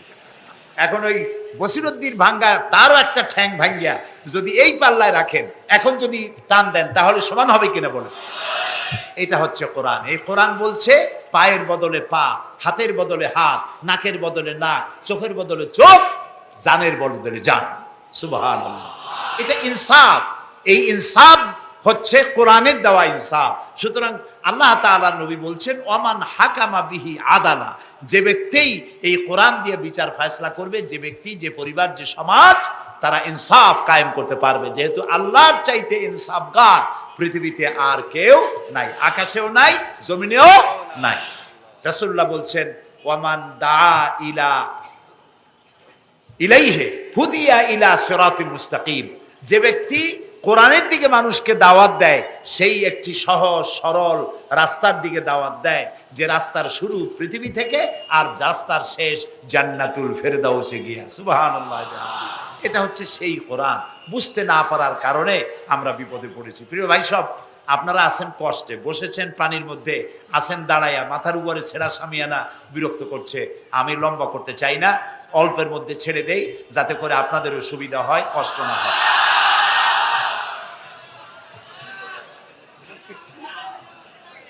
আমি না, তবুও আমি খুব লম্বা করব না, অল্পতে আমরা যাতে বুঝতে পারি এরকম একটু কথা আমি বলতে চাই, একটু বলি। এবং সেইটা বলবো, হ্যাঁ সেইটাই বলবো যেটা আপনারা শুনতে চান, সেইটাই বলবো যেটা শুরু করেছিলেন আমাদের রফিকুল ইসলাম খান ভাই, মহানগরীর সেক্রেটারি জনাব রফিকুল ইসলাম খান। আল্লাহ তাআলা ওনার প্রতি রহম করুন, আমরা বলি আমিন। এবং আমার বক্তৃতার পরে আমরা আমাদের সম্মানিত অ্যাসিস্ট্যান্ট সেক্রেটারি জেনারেলের কিছু কথা আমরা শুনবো ইনশাআল্লাহ। তো আমি ওই আয়াতটা দিয়েই কথা বলি। আল্লাহ তাআলা বলছেন ইয়া আইয়ুহাল্লাযীনা আমানু হাল আদুল্লুকুম আলা তিজারাতিন তুনজিকুম মিন আযাবিন আলীম তু'মিনুনা বিল্লাহি ওয়া রাসূলিহি ওয়া তুজাহিদুনা ফি সাবিলিল্লাহি বিআমওয়ালিকুম ওয়া আনফুসিকুম যালিকুম খায়রুল লাকুম ইন কুনতুম তা'লামুন। হে বিশ্বাসীরা, তোমরা যারা ঈমান এনেছো শোনো। হাল আদুল্লুকুম আলা তিজারাতিন, আমি কি তোমাদেরকে এমন একটি ব্যবসার কথা বলবো না, যে ব্যবসায় তোমাদেরকে জাহান্নামের কঠিন শাস্তি থেকে তোমাদেরকে রক্ষা করবে? এমন একটি ব্যবসার কথা বলবো না? তার মানে অবশ্যই এরকম একটা ব্যবসার কথা আমি তোমাদের বলবো, যে ব্যবসা তোমাদেরকে জাহান্নামের কঠিন শাস্তি থেকে বাঁচায় দেবে। সুবহানাল্লাহ বলি। জাহান্নাম থেকে বাঁচাবার জন্য ব্যবসা শিখাচ্ছেন কে? আল্লাহ। এবার দেখেন, ব্যবসা এটা করলে লাভও আছে, নোকসানও আছে, ঠিক না? বলেন আছে কিনা? লস এন্ড প্রফিট এর মধ্যে থাকবেই। কিন্তু আল্লাহ রাব্বুল আলামিন বলেন, আমার সঙ্গে যে ব্যবসা করবে ওই ব্যবসাটা হচ্ছে তিজারাতান লান তাবুর। আমার সাথে যে ব্যবসাটা করবা, এই ব্যবসায় কোনো নোকসান নাই, শুধু লাভ লাভ আর লাভ। কে বলতেছেন? এরকম একটা ব্যবসা করবেন? আমি জানি আমরা লাভের ব্যাপারে খুব আছি, নোকসানে আমরা কেউ নাই। মানুষ লেখাপড়া জানুক আর না জানুক, লাভ যেখানে সেখানে মানুষ ঝাঁপ দেয় তাড়াতাড়ি। ওই যে বলে না যে এই হিসাব না জানলে কি হবে, কম দিলে টের পায়। আমরা লাভ খুব ভালোই বুঝি, এই জন্য এটা কোরআনও নয় হাদিসও নয়, একটি রূপক কথা। এক ব্যবসায়ী নেকে কিয়ামতের দিন হাজির করা হবে, ফেরেশতা তাকে বলবে যে আল্লাহর বান্দা, তোমার পাপ আর পুণ্য, নেক আর বদ, এই দুটি সমান সমান হয়ে গেছে, 50-50, এখন কোন জায়গায় যাবা, কও বেহেশতে যাবা না দোজখে যাবা? ব্যবসায়ী লোকটা কিছু জানে না, সে কয় যে ফেরেশতা ভাই, আমি তো দোজখও চিনি না বেহেশতেও চিনি না, সারা জীবন ব্যবসা করছি, যে জায়গায় গেলে আমার 2 টাকা লাভ হয় ওইখানে আমার পাঠাবো। তো মানুষ লাভ খুব ভালো বোঝে এবং লাভের দিকে মানুষ ঝোঁকে বেশি। এই জন্য আল্লাহ তাআলা বলছেন, হাল আদুল্লুকুম আলা তিজারাতিন তুনজিকুম মিন আযাবিন আলিম, যেটা লাভ আর লাভ। আমার সাথে ব্যবসা করো, শুধু লাভ হবে। তো এই ব্যবসার মধ্যে পুঁজি হলো 3টা। ব্যবসার মধ্যে পুঁজি কয়টা? 3টা। আল্লাহ রাব্বুল আলামিন বলেন, তুমিনুনা বিল্লাহি ওয়া রাসূলিহি ওয়া তুজাহিদুনা ফি সাবিলিল্লাহ। 3টি পুঁজি। একটি হলো আল্লাহর প্রতি ঈমান, রাসূলের প্রতি ঈমান এবং আল্লাহর রাস্তায় জিহাদ করা, মাল দিয়া জান দিয়া। এই কয়টা হলো? 3টা। চলুন এই 3টি কথার ব্যাখ্যা করে তারপরে মোনাজাত করব সংক্ষেপে, যেন আমরা আল্লাহর সাথে ব্যবসাটা শুরু করতে পারি আজকে থেকেই। আল্লাহ যেন তৌফিক দেন, বলেন আমিন। 1 নম্বর হচ্ছে তুমিনুনা বিল্লাহ, আল্লাহর প্রতি বিশ্বাস, আল্লাহর প্রতি ঈমান, বলেন আল্লাহর প্রতি ঈমান। এখন আপনারা বলবেন যে এটা তো কোনো নতুন কথা হলো না, আল্লাহর প্রতি ঈমান আনছি, যদি ঈমানই না থাকতো তাহলে কি বৃষ্টির মধ্যে এই পানির মধ্যে আমরা কি বসে থাকতাম? 100% সত্য কথা। ঈমান না থাকলে কেউ আসতেন না, আর এই পানির মধ্যে, ঝড়ের মধ্যে বাঁশ ভাঙ্গে মাথায় পড়তে পারে এই ঝুঁকি নিয়ে বসতেন না, ঠিক কিনা ভাই? আমরা সবাই ঈমানদার। তবে আল্লাহর উপর ঈমান আনতে হলে 4টি শর্ত লাগে। কয়টি শর্ত? 4টি শর্ত ফুলফিল করলে আল্লাহর উপর ঈমান এনেছি বলে প্রমাণিত হবে, নইলে আল্লাহ আছে একথা নুরা পাগলাও বলছে। নুরা পাগলার বলা আর আপনার আমার বলা এটা তো এক হওয়ার কথা না, ঠিক কিনা বলেন? তা আল্লাহর উপর ঈমান আনতে হলে শর্ত কয়টা? 4টা। 1 নম্বরের শর্ত হলো আল্লাহর জাত সম্পর্কে স্বীকার করে নেওয়া, আল্লাহর অস্তিত্ব, আল্লাহ আছেন এটা মেনে নেওয়া। তো আল্লাহ আছেন এ ব্যাপারে আমাদের কোনো দ্বিমত নাই, ঠিক না? এবং কোরআনে কারীমের ছোট্ট একটি সূরায় আল্লাহ তাআলা তার নিজের জাত সম্পর্কে এভাবে বলেছেন, কুল হুয়াল্লাহু আহাদ। আমরা জানি না এই সূরা? পড়েন, কুল হুয়াল্লাহু আহাদ আল্লাহুস সামাদ লাম ইয়ালিদ ওয়া লাম ইউলাদ ওয়া লাম ইয়াকুন লাহু কুফুয়ান আহাদ। আল্লাহ তাআলা বলেন, বলো হে নবী আপনি বলুন, আল্লাহ এক এবং একক, তিনি কারো মুখাপেক্ষী নন, তিনি কাউকে জন্ম দেন নাই, তাকেও কেউ জন্ম দেয় নাই, দুনিয়া এই আকাশে এবং জমিনে তার সমকক্ষ কেউ নাই। তিনি এক, তিনি একক, তিনি ছিলেন, তিনি আছেন এবং তিনি থাকবেন। লাইসা কামিসলিহি শাইউন, তার মতো কেউ নাই। তবে প্রশ্ন ওঠে আল্লাহ আছেন কোথায়? এরকম একটা প্রশ্ন করা যেতে পারে, আল্লাহ কোথায় আছেন? বলতে পারবেন কোথায় আছে? এটি নিয়ে বিভ্রান্তি আছে মানুষের মধ্যে।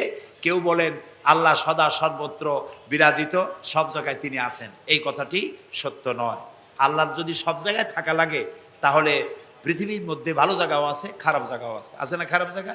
আমি সেসব জায়গার নাম নিলাম না, আপনারা বুঝে নেন। তাহলে আল্লাহ সব জায়গায় থাকলে এই কথা যদি সত্য হয় তাহলে এটি অত্যন্ত বেয়াদবিমূলক কথা, এ কথা ঠিক না। আল্লাহ আছেন কোথায়? আল্লাহ নিজেই বলছেন তিনি কোথায় আছেন। কোরআনে কারীমে রব্বুল আলামিন তিনি কোথায় আছেন একথা তিনি নিজেই বলে দিয়েছেন, আর রহমানু আলাল আরশিস তাওয়া, আল্লাহ তাআলা আরশের উপরে আছেন, সুবহানাল্লাহি ওয়া বিহামদিহি। এবং প্রত্যেক রাত্রে তিনি শেষ রাত্রে প্রথম আকাশে আসেন, নবী করিম সাল্লাল্লাহু আলাইহি সাল্লাম বলেছেন। প্রিয় ভাই সব, তো আল্লাহ তাআলা সদা সর্বত্র বিরাজমান যে কথাটা বলা হয় এটা আক্ষরিক অর্থে ওরকম না, এটা ব্যাখ্যা সাপেক্ষে কথা। আল্লাহ সদা সর্বত্র সব জায়গা সম্পর্কে ওয়াকিফাল, তিনি সব জানেন, সব দেখেন। তিনি সামিউন, তিনি বাসিরুন, তিনি দেখতে পান, তিনি শুনতে পান। আপনার আমার দেখার মধ্যে কোনো বাধা প্রাচীর, অবস্ট্রাকশন কিছু একটা থাকতেই পারে। আল্লাহর দেখার মধ্যে কোনো বাধা নাই। অন্ধকার রাতেও দেখেন, কুয়াশাচ্ছন্ন হলেও দেখেন, মেঘের মধ্যেও দেখেন, তার দেখায় কোনো বাধা নাই, তার শোনায় কোনো বাধা নাই। এমনকি মহাসাগরের অতল তলদেশী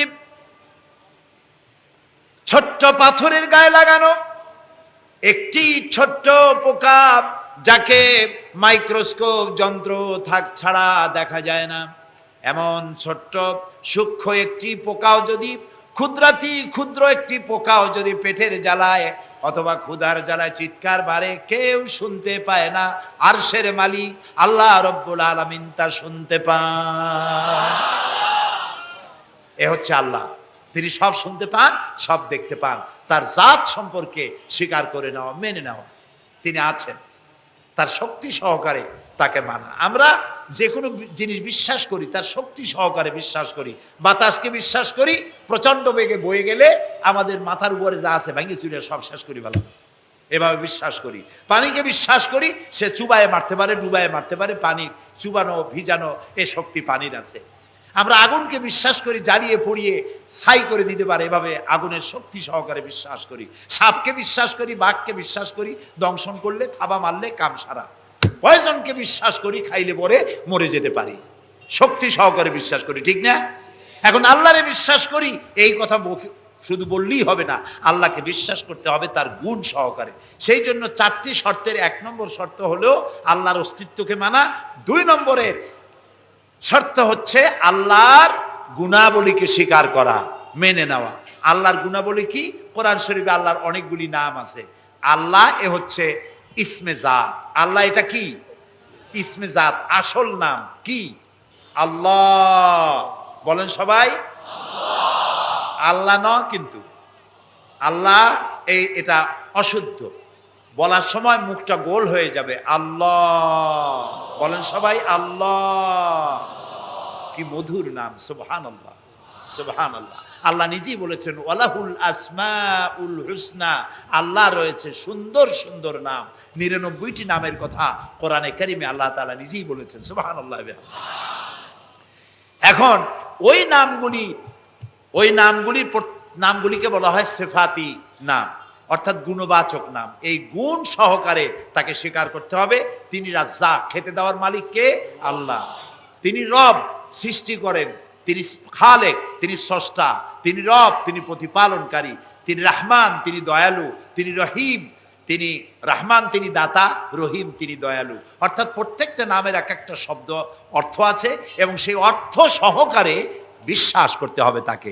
এই বিশ্বাস যদি আমরা করতে পারি তাহলে শিরক থেকে আমরা বাঁচতে পারবো। সুবহানাল্লাহ বলেন। আচ্ছা বলেন তো, সন্তান দেওয়ার মালিক কে? সন্তান না দেওয়ার মালিক কে? হায়াতের মালিক কে? মওতের মালিক কে? খেতে দেওয়ার মালিক কে? কষ্ট দেওয়ার মালিক কে? কষ্ট থেকে বাঁচাবার মালিক কে? সব কিছুর মালিক কে? এইভাবে আমরা কি বিশ্বাস করি?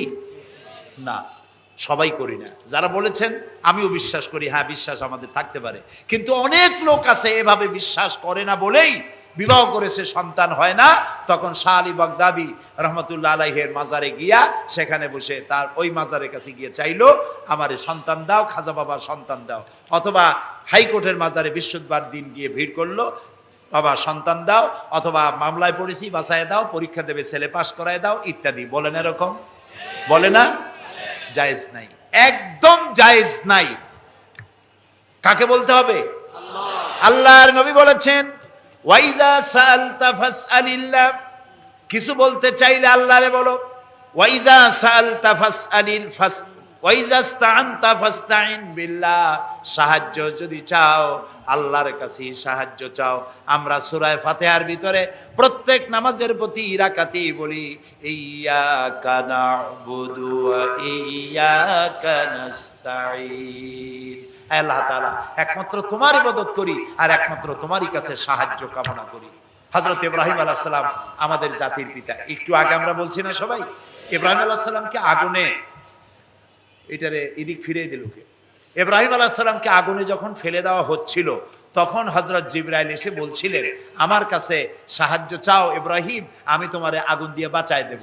এই যে ইব্রাহিম আলাইহিস সালামের কাছে তাকে সাহায্য দেওয়ার জন্য বলা হলো, এটা কে ঘোরাঘুরি করে?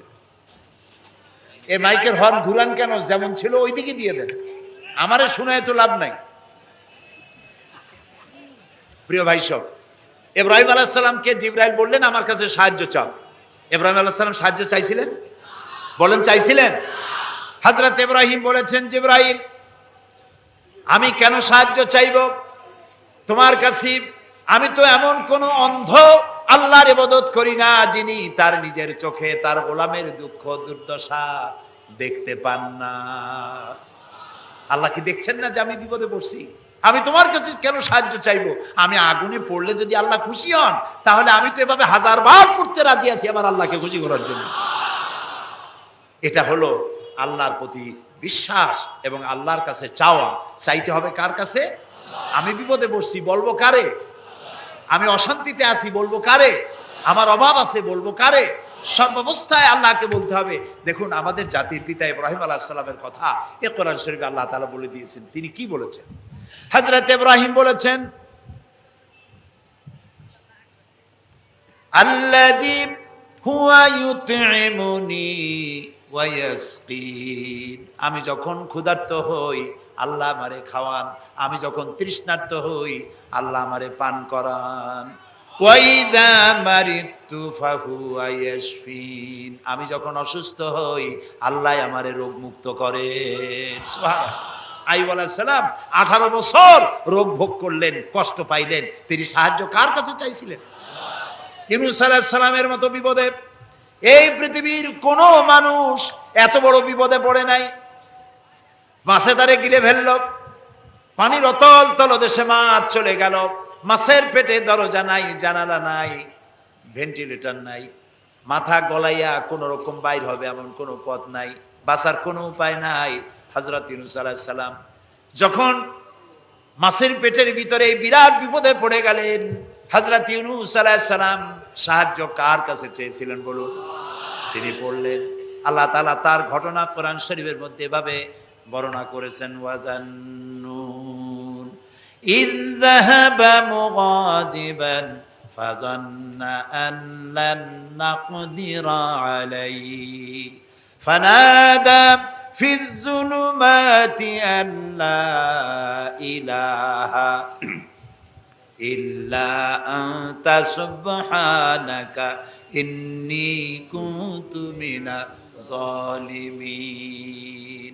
আল্লাহ শোনাচ্ছেন, ও পৃথিবীর মানুষেরা শোনো, ইউনূসকে যখন মাছে গিলে ফেললো সে তখন ত্রিবিধ ফানাদা ফি যুলুমাত জমায় কাসির, ত্রিবিধ অন্ধকারের ভেতর থেকে তিনি চিৎকার মারলেন।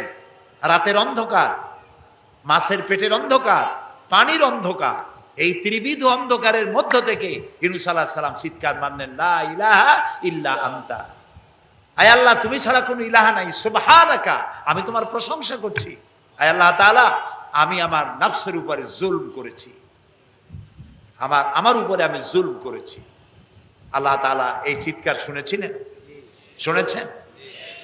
হযরত ইউনূস আলাইহিস সালাম মাছের পেটের ভিতরে বসে যেই চিৎকার মেরেছিলেন কেউ শুনতে পায় নাই, পানির ভিতরে কেউ শোনে নাই, জমিনে কেউ শোনে নাই, অন্তরিক্ষেও কেউ শুনতে পায় নাই। আল্লাহ রাব্বুল আলামিন বলেন, আমি আরশের মালিক ইউনূসের চিৎকার আমি শুনেছি, শুধু শুনি নাই জবাবও দিয়ে দিয়েছি। ফাস্তাজাবনা লাহু ওয়া নাজ্জাইনাহু মিনাল গাম্মি ওয়া কাযালিকা নুনজিল মুমিনিন। আমি ইউনূসের ডাকের সাড়া দিয়া দিলাম, বিপদ থেকে বাঁচাই দিলাম। মাছের পেটের ভিতরে যন্ত্রণা শুরু হয়ে গেল, মাছ দেখলো বমি না করলে আর বাঁচবো না এমন অবস্থা মাছের হয়ে গেল। মাছ পেটের ব্যথার জ্বালায় বেশি উঠলো, কেনারায় চলে গেল। ইউনূস আলাইহিস সালামকে বমি করে ফেলে দিল, মাছও বাঁচলো, ইউনূস আলাইহিস সালামও বাঁচলেন। আল্লাহ তাআলা বলেন, শুধু ইউনূস রে নয়, ওয়া কাযালিকা নুজিল মুমিনিন।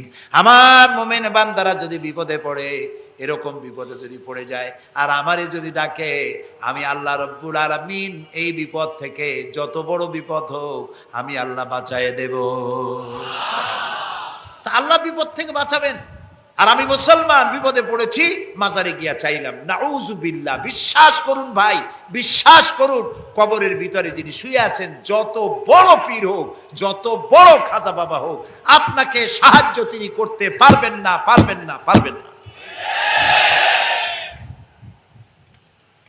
একটু কমন সেন্সের কাছে অ্যাপিল করি, সাধারণ বিবেকের কাছে আপনাদের, যারা এই যে দেখুন হযরত শাহজালাল রহমতুল্লাহ আলাইহি সিলেটে শুয়ে আছেন, বলুন তো তার মাতৃভাষা কি? আরবি। তিনি ইয়েমেন থেকে এসেছিলেন। বাগেরহাটে শুয়ে আছেন হযরতে খান জাহান আলী রহমতুল্লাহ আলাইহি, তার মাতৃভাষা ছিল আরবি। হযরতে খাজা মঈনুদ্দিন চিশতি রহমতুল্লাহ আলাইহি শুয়ে আছেন আজমিরে, তার মাতৃভাষা আরবি। আমরা বাংলাদেশ থেকে, এই দেশ থেকে কোনো লোক গেল সিলেটে, গেল বাগেরহাটে অথবা বাগদাদে চলে গেল, এইসব বড় বড় আল্লাহর ওলিদের মাজারে গিয়ে বাংলা ভাষায় বলল, বাবা আমি তো বিপদে পড়ে আসছি, নির্বাচনে দাঁড়াইছি, আমি যেন জিততে পারি। অথবা দেখেন না, মাজার দিয়ে শুরু করে সবাই। অথবা যাই বললো যে আমার বিয়ে করেছি 15 বছর, বাচ্চা হয় না, আমার একটা বাচ্চা। অথবা মামলায় পড়েছি, আমার একটু জিতায় দাও। ব্যবসা করি, এত টাকা লস দিতে দিতে শেষ হয়ে গেছি বাবা। আপনি বললেন কোন ভাষায়? শাহজালাল খুব বুঝলেন, বড় পীর সাহেব খুব বুঝছেন। তাহলে আপনার 1 নম্বর ফায়ার মিস হয়ে গেল, মিস ফায়ার। আচ্ছা, 2 নম্বর কথা হলো, যার কাছে আপনি চাইলেন তিনি ওখানে ঘুমন্ত আছেন না চেতনা আছেন, এ ব্যাপারে আপনার কোনো গ্যারান্টি আছে, নিশ্চয়তা আছে? আপনি যখন দোয়া করতেছিলেন তখন উনি চেতনা না ঘুমে? যদি ঘুমায় থাকেন তাহলে 2 নম্বর মিস ফায়ার। আপনি যা চিল্লাইলেন উনি কিছুই শুনল না। 3 নম্বরে, কবরে যে শাহজালাল রহমতুল্লাহ আলাইহি অথবা মঈনুদ্দিন চিশতি রহমতুল্লাহ আলাইহি, আল্লাহর ওলিরা, যত বড় বড় ওলি আল্লাহ আছেন, যার কাছে আপনি বিশ্বাস করেন ওলি হিসেবে, উনি যে কবরে আছেন তার নিশ্চয়তা কোথায়? কবরে তো নাও থাকতে পারেন। কারণ আল্লাহ তাআলার 2টা জায়গা আছে করা। বিদেহী আত্মা, এই দেহ থেকে আত্মা যখন সরে যায়, আল্লাহ যখন নিয়ে যান, দেহটার তো কোনো দাম নাই, এটা হচ্ছে নশ্বর, আত্মা হচ্ছে অবিনশ্বর। এ দেহটা মাটির সাথে পচে যাবে, গলে যাবে, কোরআন শরীফে বহুবার বলা হয়েছে। তো আল্লাহ তাআলার 2টা মেহমানখানা আছে, একটা হলো সিজ্জিন আর একটা নাম বলেন ইল্লিন। 2টা মেহমানখানা। যেমন এই পৃথিবীতেও মেহমানখানা 2 রকম হয়। সরকারের 2 রকম মেহমানখানা। চোর, ডাকাত, খুনি, বদমাস, এগুলি যদি গ্রেফতার হয় তাহলে ওরা খাবে কি? ওদের তো শ্বশুর বাড়ি দিয়ে অথবা বাপের বাড়ি দিয়ে ভাত খাবার দেওয়া হবে না, গভর্নমেন্টের মেহমান হয়ে গেছে। কাজী এদের জন্য মেহমানখানা গভর্নমেন্টের একটা আছে, সরকারি মেহমানখানা। ওইটা কোনটা কোন তো? ও, তাও আপনারা চেনেন।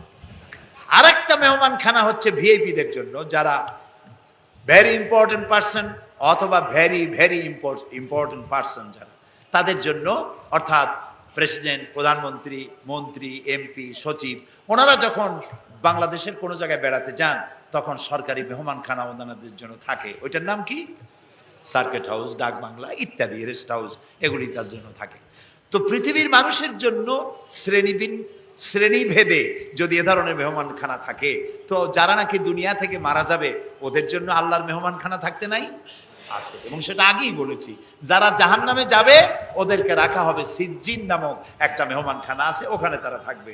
আর যাদেরকে আল্লাহ জান্নাতে নিবেন, তো বিচারের আগে তো জান্নাতে নিবেন না, তাদেরকে ইল্লিন নামক সার্কিট হাউস জাতীয়, এই জাতীয় একটা ভালো জায়গায় আল্লাহ তাআলা তাদের রাখবেন। তাহলে আপনি যে কবরের কাছে যায় চাইলেন, হয় ঘুমায় আছে, আপনার ভাষা বুঝলো না, আর কবরে থাকলেও ঘুমে আছে নাকি তাও আপনি জানেন না, আর কবরে নাই এটাও হতে পারে যে আল্লাহ তাআলা অন্য কোথাও তাকে নিয়ে রেখেছেন। কাজেই 3টা জিনিসই, আপনার পথের ভাড়া নষ্ট, পরিশ্রম নষ্ট, আর 3টা ফায়ার করছিলেন, 3টা ফায়ার মিস হয়ে গেল।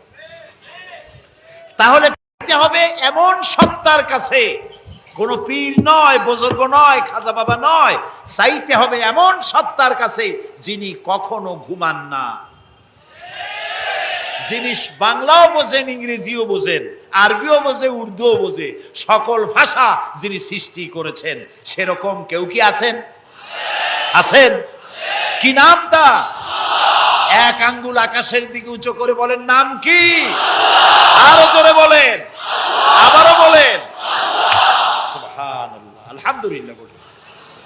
এই জন্য নবী করিম সাল্লাল্লাহু আলাইহি ওয়াসাল্লাম বলছেন, ওয়াইজা সাআলতা ফাসআলিল্লাহ, কিছু বলতে হলে আল্লাহরে বলো, ওয়াইজাস্তাআনতা, সুয়াল করলে আল্লাহরে বলো ওয়াইজাস্তাআনতা ফাস্তাইন বিল্লাহ। আর যদি সাহায্যের প্রয়োজন হয় কোনো ব্যাপারে, যে কোনো ব্যাপারে সাহায্যের প্রয়োজন, আল্লাহর কাছে চাও। আমাদের অবস্থা হলো এই যে ইমাম তো দুর্বল, বিপদে পড়লেই দৌড় দেয় মাজারের দিকে। মুসলমানের সম্পর্ক মাজারের সাথে হবে না, সম্পর্ক হবে মসজিদের সাথে। আল্লাহর নবী যখনই বিপদে পড়তেন, মুসিবতে পড়ে যেতেন, সঙ্গে সঙ্গে উজু করে মসজিদে নববীর ভিতরে প্রবেশ করতেন, 2 রাকাত কাজায়ে হাজাতের নামাজ পড়তেন, আল্লাহর দরবারে হাত তুলতেন, চোখের পানি ছেড়ে দিতেন, আল্লাহ রাব্বুল আলামিনের দরবারে মোনাজাত কবুল হয়ে যেত। নবীজি আমাদেরকে উপদেশ দিয়েছেন, বিপদে যদি পড়ো, মুসিবতে যদি পড়ে যাও, উজু করো, মসজিদের ভিতরে ঢুকে যাও, কাজায়ে হাজাতের নামাজ পড়ো, আর সেজদায় পড়ে চোখের পানি দিয়া, গাল ভিজানো নয়, চোখের পানি দিয়া যায় নামাজ ভিজিয়ে দাও, আর আল্লাহর কাছে প্রার্থনা করো, কাঁদতে থাকো রব্বুল আলামিন। আল্লাহর নবী বলেছেন, বান্দা যদি গুনাহ মাফির জন্য গুনাহ করেছে, লজ্জায় অনুতপ্ত হয়ে অনুশোচনা করে বান্দা যখন কাঁদতে থাকে, চোখের পানি নাকের অর্ধেক আসতে না আসতে আল্লাহ রব্বুল আলামিন বান্দারে মাফ করে দেন। বিশেষ করে বুড়া মানুষ, আমাদের মধ্যে 2 শ্রেণীর লোক আছে, যুবক আর বৃদ্ধ। মাহফিলগুলিতে আল্লাহর মেহেরবানি যুবকেরা অনেক বেশি আসে, আলহামদুলিল্লাহ বলুন। এরকম আসতে করলেন কেন? আপনি তাকায় দেখেন, ডানে বায় তাকান, ডানে বায় তাকান, দাড়ি পাকা কয়জন আছে দেখেন। 2%, 3% or 5% দাড়ি পাকা হতে পারে, 95% যুবক আর যুবক। সুবহানাল্লাহ, আলহামদুলিল্লাহ। বামপন্থীদের এখানেই কষ্ট, এখানেই কষ্ট। তারা চিন্তা করে এত কষ্ট করিয়া পয়সা করি দিয়া তারপরে কর্মী বানাইলাম, একটা মাহফিলে গিয়া কি এর একটা সমাবেশ দেখলো, মাহফিলে গেল, আমাদের পুকুরের জিয়ানো মাছগুলি সব ইসলামের পুকুরে চলে গেল। এটা তাদের জন্য হেভি লস।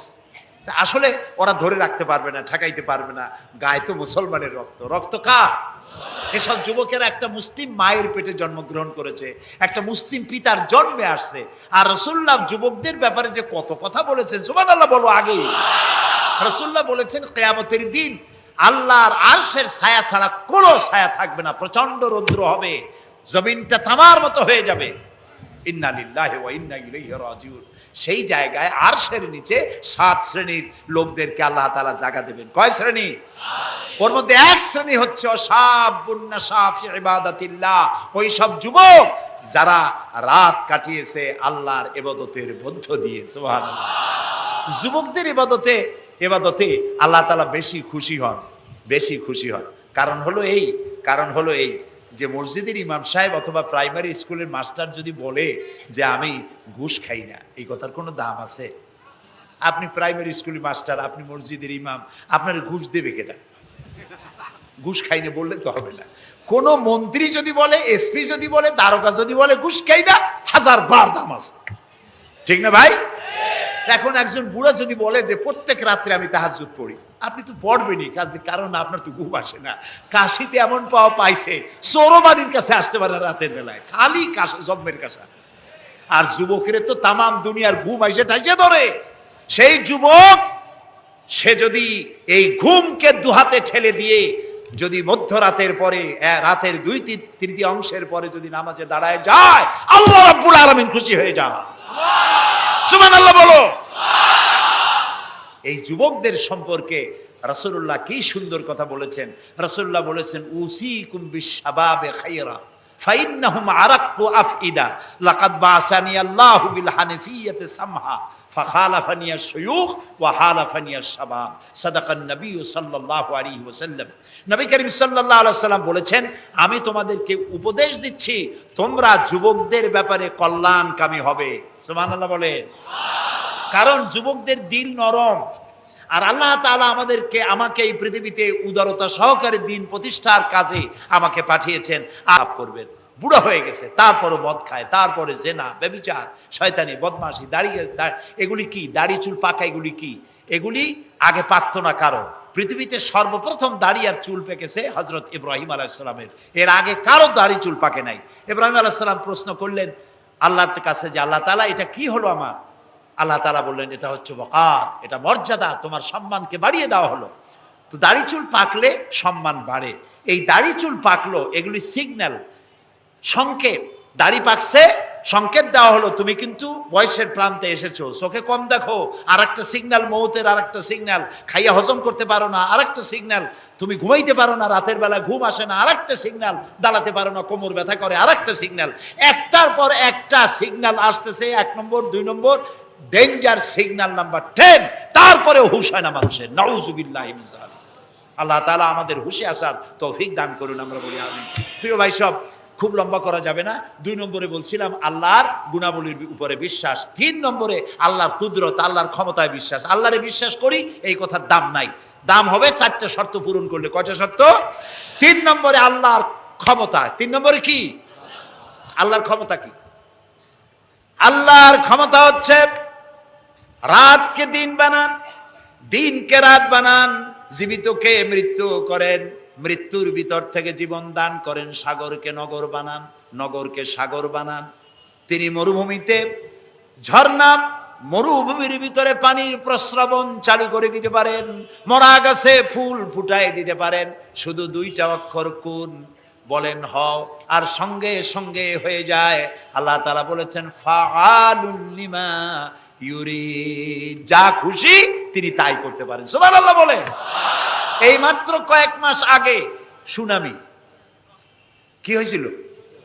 এইটা যদি হয় সুনামি, তাহলে কুনামি কি আল্লাহই জানে। সুনামি হইল মালয়েশিয়া, ইন্দোনেশিয়া, মালদ্বীপ, শ্রীলঙ্কা, ইন্ডিয়া, থাইল্যান্ড, এই উপকূলীয় এলাকায় সুনামি। মাত্র 1.5 মিনিট, 1.5 মিনিটের সুনামিতে জলকম্পন আর পানি কম্পনে 2.5 লক্ষ মানুষ শেষ, আর 1 লক্ষ মানুষের কোনো খোঁজ নাই। প্রায় 3.5 থেকে 4 লক্ষ মানুষ দুনিয়া থেকে বিদায় হয়ে গেল 1.5 মিনিটের মধ্যে। আর সমুদ্রের পানি 33 থেকে 35 ফিট উঁচু হয়ে পানি এসে নগর, গাড়ি বাড়ি ভেঙে চুরে পাতার মতো, শুষ্ক পাতার মতো সব উড়িয়ে ভাসিয়ে শেষ করে দিল। সুবহানাল্লাহ। আবহাওয়াবিদরা বলেছেন, বিজ্ঞানীরা বলেছেন, এটা নাকি ভারত মহাসাগরের অতল তলদেশে যেখানে মাটি, ওই মাটিরও কয়েক কিলোমিটার নিচে ফাটল ধরেছে। সেই ফাটল ধরে কি দিকে করিয়া জমিনে কম্পন লাগলো, পানিতেও কম্পন লাগলো। আমাদের এই যে ঢাকায় সকালবেলায় যারা মর্নিং ওয়াক যারা করেন, রমনা লেকের পাশ দিয়ে হাঁটতেছে, হঠাৎ পিছনে পানি মারছে, দেখে যে সকলের পিছনে পানি মারে কে, তাকায় দেখে রমনা লেকের পানি উথাল পাথাল হয়ে গেছে। ভূত না জেন জুতা মুতা ফালাই ধুয়ে দিছে দৌড়। পানির মধ্যে যে কম্পনটা বাংলাদেশে হলো, এই কম্পনটা যদি মাটিতে হতো, তাহলে এই অপরিকল্পিত বানানো শহর ভেঙ্গে চুরে ভর্তা হয়ে যেত। আল্লাহ শুকরিয়া আদায় করি যে আল্লাহ তাআলা দয়া করে আমাদের গরিব দেশটাকে হেফাজত করেছেন। বলেন আমিন। আল্লাহ তাআলা, আমরা পাপী, আমরা 1000বার স্বীকার করি আমরা পাপী, আমরা গুনাহগার, আমরা অপদার্থ, আমরা অযোগ্য তোমার বান্দা হওয়ার। তুমি এই গরিব মুসলমানদের এই দেশটাকে দয়া করে আসমান এবং জমিনি সব বালা ও মুসিবত থেকে হেফাজত করো আল্লাহ তাআলা। প্রিয় ভাই সব, আল্লাহ তাআলার ক্ষমতাকে বিশ্বাস করতে হবে। আর 4 নম্বরে আল্লাহর হুকুম এবং আহকামকে মানতে হবে। আল্লাহর আদেশ আর নিষেধ মানতে হবে, তা না হলে মুসলমান হওয়া যাবে না। যা যা আদেশ করেছে, যদি প্রশ্ন করা হয় মুসলমান কারে বলে, তাহলে আমি 1 লাইনে বুঝাই দিই মুসলমান কারে বলে। ব্যাখ্যা দেওয়া যাবে সারা রাত, কিন্তু ব্যাখ্যা দেওয়ার জরুরত নাই। 1 লাইনে বুঝাই দিই মুসলমান কারে বলে। মুসলমান সেই ব্যক্তি এই কোরআনের মধ্যে আল্লাহ যা যা আদেশ করেছেন সব মানে, আর যা যা নিষেধ করেছেন তার থেকে বিরত থাকে। রাসূলুল্লাহ যা যা আদেশ করেছেন তা মানে, যা যা নিষেধ করেছেন তার থেকে বিরত থাকে। যে ব্যক্তি এটা করে তার নাম মুসলমান। বুঝে আসছে? তার নাম কি? মুসলমান। এই যে কি বলে, আমেরিকায় গত জুমার দিন এক মহিলা ইমামতি করলো মসজিদে। একজনে কইল সুবহানাল্লাহ। এটা সুবহানাল্লাহ কোর কথা? নাউযুবিল্লাহ বলে। কোন জায়গায় কি দোয়া পড়া লাগবে তাও একটু জানিয়ে শুনিয়া তারপরে সেগুলি বলা দরকার। প্রিয় ভাই সব, মহিলারা ইমামতি করতে পারে না, জায়েজ নাই, বিধান নাই। কোরআন হচ্ছে কমপ্লিট, নতুন করে কোনো কথা বান্দার জন্য বলার কোনো দরকার নাই, সব আল্লাহ বলে দিয়েছেন। সুবহানাল্লাহ কোন? আল্লাহ তাআলা এই কোরআনের মধ্যে বলেছেন, আল ইয়াউমা আকমালতু লাকুম দীনাকুম ওয়া আতমামতু আলাইকুম নি'মাতি ওয়া রাদিতু লাকুমুল ইসলাম দীনা। আমি আজ এই ইসলামকে একটি পূর্ণাঙ্গ জীবন ব্যবস্থা হিসেবে কমপ্লিট করে দিলাম এবং এটার উপরে আমি সন্তুষ্ট হলাম। কে বলেছেন? আল্লাহ তাআলা বলেছেন এটা কমপ্লিট, নতুন করে কিছু করার দরকার নাই। আমাকে একজন জিজ্ঞেস করলো যে মেয়ে লোকের পিছনে নামাজ যে পড়া, মেয়ে লোক যে ইমামতি করতে পারবে না, এটা কোরআন শরীফের কোন আয়াতে আছে এবং হাদিসের কোন হাদিসে আছে যে মেয়ে লোক ইমামতি করতে পারবে না? তা আমি বললাম যে আগে আমার এই কথার জবাব দেন, আপনারটা জবাব পরে দিই। আমার কথার জবাব আগে দেন। মাগরিবের নামাজ কয় রাকাত পড়ি ফরজ? 3 রাকাত। 4 রাকাত পড়া যাবে না, এটা কোরআন শরীফের কোন আয়াতে আছে, কোন হাদিসে আছে? ফজরের নামাজ ফরজ কয় রাকাত? 3 রাকাত পড়া যাবে না, অথবা 4 রাকাতও পড়া যাবে না, এটা কোন হাদিসে আছে, কোন আয়াতে আছে? কয় যে কোনো জায়গায় নেই। তাই বললাম ওটাও কোনো জায়গায় নেই। রাসূলুল্লাহ ইবাদতের যে নমুনা দেখিয়েছেন, যেভাবে করেছেন, তিনি 2 রাকাত ফজরের নামাজ 2 রাকাত পড়েছেন, আল্লাহ বলে দিয়েছেন ওইটাই ফরজ, ওর 1 রাকাত বেশি পড়া যাবে না। 3 রাকাত মাগরিব, 1 রাকাত বাড়ানো যাবে না। জোহর সব দিন জোহর পড়ি 4 রাকাত ফরজ, আর জোহরের ওই নামাজটি জুমার দিনে কয় রাকাত পড়ি? 2 রাকাত ফরজ পড়ি। এই কনসেশন কে করলো? না, আল্লাহ করেননি। এই কনসেশন করেছেন মুহাম্মদ রাসূলুল্লাহ সাল্লাল্লাহু আলাইহি ওয়াসাল্লাম। ইবাদত রাসূলুল্লাহ যদি 2 রাকাত পড়েন, 2 রাকাত পড়াই ফরজ। যদি ইবাদতের যে সব নমুনা তিনি দেখাইছেন, তার থেকে ইবাদতের নতুন কোন নমুনা দেখাবার কোনো সুযোগ নাই। মহিলাদের আল্লাহ পাক এই পৃথিবীতে একজন মেয়ে লোককে নবী বানান নাই। বানিয়েছেন? যদি মহিলাদের ইমামতি জায়েজ থাকবে, তাহলে নবী করিম সাল্লাল্লাহু আলাইহি সাল্লামের জামানায় না হোক, অন্তত তার ইন্তেকালের পরে তার স্ত্রী আমাদের মা হযরত আয়েশা সিদ্দিকা রাদিয়াল্লাহু তাআলা আনহা এবং খাতুনে জান্নাত হযরত ফাতেমা রাদিয়াল্লাহু তাআলা আনহা মসজিদে নববীতে অন্তত একদিনের জন্য হলেও জুমার নামাজের ইমামতি করার চান্স পেতেন। সুতরাং ইসলামে নাই, ইতিহাসে নাই। এগুলি হচ্ছে ইসলামের বিরুদ্ধে পরিচালিত যত ষড়যন্ত্র বর্তমান যুগে শুরু হয়েছে, এটাও তার আরেকটি ষড়যন্ত্র ইসলামের বিরুদ্ধে। প্রিয় ভাই সব, এই জন্য আমাদের মনে রাখতে হবে নতুন কোনো কথা আমরা মানি না। কোরআন এবং হাদিসের মধ্যে আল্লাহ তাআলা সব কমপ্লিট করে দিয়েছে, সুবহানাল্লাহি ওয়া বিহামদিহি। এই জন্য আল্লাহর হুকুম এবং আহকামকে মানা, এই 4টি কাজ, এই 4টি শর্ত যদি পরিপূর্ণ করতে পারি, তাহলে আমরা পুরোপুরি মুসলমান। মিথ্যা কথা বলা যাবে না, ওজনে কম দেওয়া যাবে না, খাদ্যে ভেজাল দেওয়া যাবে না, মদ জুয়ার কাছে যাওয়া যাবে না, জেনাবে বিচারের কাছে যাওয়া যাবে না। সকল ব্যাপারে আমাদেরকে ঐক্যবদ্ধ থাকতে হবে ইসলামের উপরে। আমরা বলি আলহামদুলিল্লাহ। প্রিয় ভাই সব, আজকে আমাদেরকে, আমি আর লম্বা করতে চাই না, অন্তত এতটুকুন যেন আল্লাহ আমাদেরকে আমল করার তৌফিক দেন। আমরা বলি আমিন, সবাই বলি আমিন।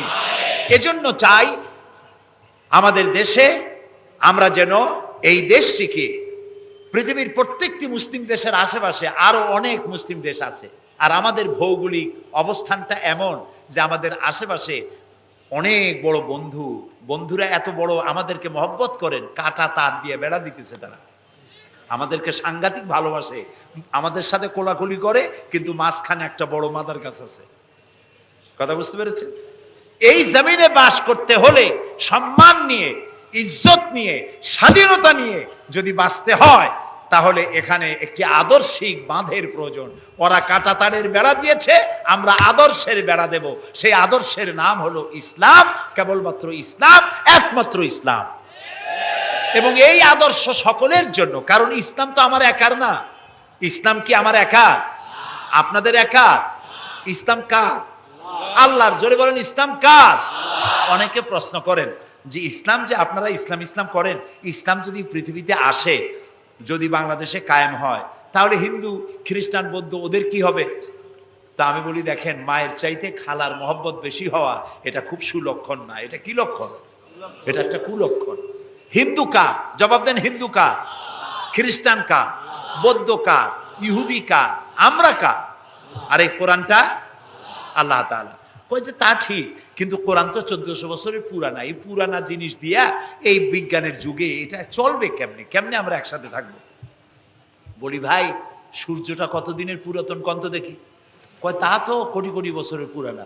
তো কোটি কোটি বছরের পুরানা সূর্য আগের মতো তাপ দেয় না ঠান্ডা ঠান্ডা ভিজে ভিজে লাগে? কয় যে না, তাপ দেয় তো ঠিক মতো। তো তাপ যদি ঠিক মতো দেয়, সেই তাপ কি শুধু মুসলমানে পায় না হিন্দুরাও পায়? ডাবের পানি যখন আমরা খাই মুসলমানের মুখে মিষ্টি লাগে, আর হিন্দুরা যখন ডাব খায় তিতের চোটে গাল কানের কাছে যায় না? সবাই সমানভাবে পায় বলেন?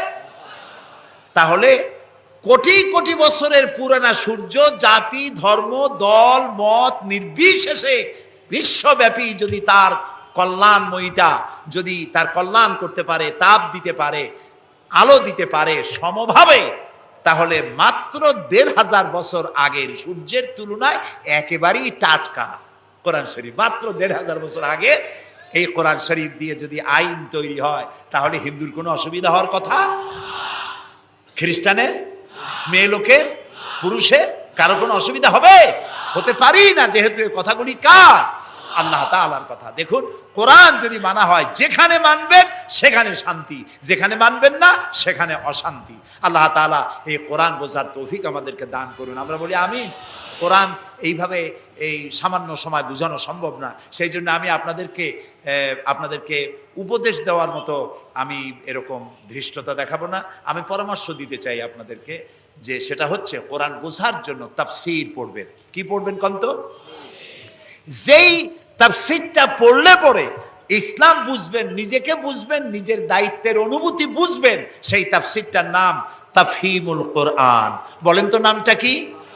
আর একবার বলেন। 19 খণ্ডে সমাপ্ত। এটি নামটা যদিও আরবি, এটি বাংলায় অনুবাদ করা হয়েছে। বাংলা আমার মায়ের ভাষা, আলহামদুলিল্লাহ কোন। বাংলা ভাষার জন্য আমরা গর্বিত, আলহামদুলিল্লাহ কোন। আর ভাষার স্রষ্টা পৃথিবীর কোনো মানুষ নয়, ভাষার স্রষ্টা কে? আল্লাহ চুজ করেছেন আমাদেরকে বাংলা ভাষার জন্য, তাই আমরা বাংলা ভাষী। আর বাংলা আমার প্রিয় ভাষা, আমার মায়ের ভাষায়, আমার বাপের ভাষায়, এই বাংলা ভাষায় কোরআন শরীফের অনেক তাফসিরের বাংলা হয়ে গেছে, আলহামদুলিল্লাহ। এবং হাদিস, এমন কোন হাদিস নাই যার বাংলা হয় নাই। এমন কোন ইসলামী সাহিত্য যা মুসলমানদের জন্য প্রয়োজন, তার সবগুলি বাংলা ভাষায় ছাপা হয়ে গেছে, আলহামদুলিল্লাহ। কিন্তু আমাদের একটু কপাল খারাপ, এখানে বিমল মিত্রের কড়ি দিয়ে কিনলাম এত বড় বই, এগুলো পড়তে মাথায় যন্ত্রণা হয় না। শরতের রচনা বলি, রবীন্দ্রের রচনা বলি, বঙ্কিমের রচনা বলি, পড়তে মাথায় যন্ত্রণা হয় না। বড় বড় নাম করা নাট্যকারদের লেখা এই সেই হাবিজাবি কত বইপত্র, সব পড়তে পারে, কিন্তু কোরআন শরীফের একটা তর্জমা, একটা আয়াত, 2টা আয়াত পড়ার মতো ধৈর্য আমাদের নাই। প্রিয় ভাই সব, যারা পড়ে না তারা পৃথিবী গড়তে পারে না, যারা পড়ে তারাই গড়ে। আপনি চিন্তা করে দেখেছেন গত 100 বছরের ভিতরে এই মুসলমানেরা পৃথিবীকে কিছু উপহার দিতে পেরেছে আবিষ্কার করে? আপনার পকেটে যে মোবাইল, আমার পকেটে যে মোবাইল, এটা আমাদের আবিষ্কার করা না? কম্পিউটার আমাদের আবিষ্কার করা না? কিন্তু যখন আমরা পড়তাম তখন আমরা আবিষ্কারও করতাম। এক সময় ঘড়িটা আমরা আবিষ্কার করেছি, আপনার আমার হাতে যে ঘড়ি, এই ঘড়ি আবিষ্কার করেছে মুসলমানেরা। কম্পাস আবিষ্কার করেছে মুসলমান। অ্যালজাবরা, ম্যাথামেটিক্স, জিওমেট্রি আবিষ্কার করেছে মুসলমানরা। এই সার্জারি, শল্য চিকিৎসা আবিষ্কার করেছে মুসলমানেরা। অনেক বন্দুক, কামান আবিষ্কার করেছে মুসলমানেরা। যারা যখন তারা পড়তো তখন তারা দেশ গড়তো, পৃথিবী তাদের পায়ের উপরে চুমা খাইতো। এখন লেখাপড়া নাই, অন্যের বানানোটা সেইটা গ্রহণ করি। যদি পড়তাম তাহলে নিজেকেও করতে পারতাম, পৃথিবীকেও কিছু দিতে পারতাম। এই জন্য কোরআন শরীফের মধ্যে আল্লাহ তাআলা প্রথম রসুলের কাছে যে আয়াত নাজিল করেছেন, সেটা নামাজ না, রোজা না, হজ না, যাকাত না। প্রথম যে কথা বলেছেন সেটা ছিল ইকরা বিসমি রাব্বিকাল্লাযী খালাক। পড়ো পড়ো, রিড এন্ড রিড। তুমি তোমার প্রভুর নামে, তোমার আল্লাহর নামে পড়ো। আল্লাহ প্রথম কি বলেছেন? পড়ো। সেই পড়ার কাছে আমরা নাই। আমরা কি ওয়াদা করতে পারবো যে এখন থেকে আমরা পড়বো? পারবো ওয়াদা করতে? এই পৃথিবীকে যদি কিছু দিতে চাই, আমার নিজের পরিবার যদি গড়তে চাই, সমাজ এবং রাষ্ট্র বিনির্মাণে যদি কোনো অবদান রাখতে চাই, পড়ার কোনো বিকল্প নাই। আসুন আমরা সবাই মিলে পড়ি, ইসলামের বইপত্র পড়ি, সাহিত্যের কোনো অভাব নাই। ইসলামী সাহিত্যের বিশাল ভান্ডার খুলে দেওয়া হয়েছে বাংলাদেশে, আলহামদুলিল্লাহ কর, জোরে আলহামদুলিল্লাহ কর। তাফহিমুল কোরআন কোথায় আছে খুঁজে বের করতে হবে। মাত্র 1000 টাকা হাদিয়া, মাত্র 1000 টাকা। পানের দোকানেও এখন তাদের পুঁজি অনেক বেশি, আলহামদুলিল্লাহ। আমার দেশের মানুষের ইনকাম বাড়ছে, আলহামদুলিল্লাহ কর।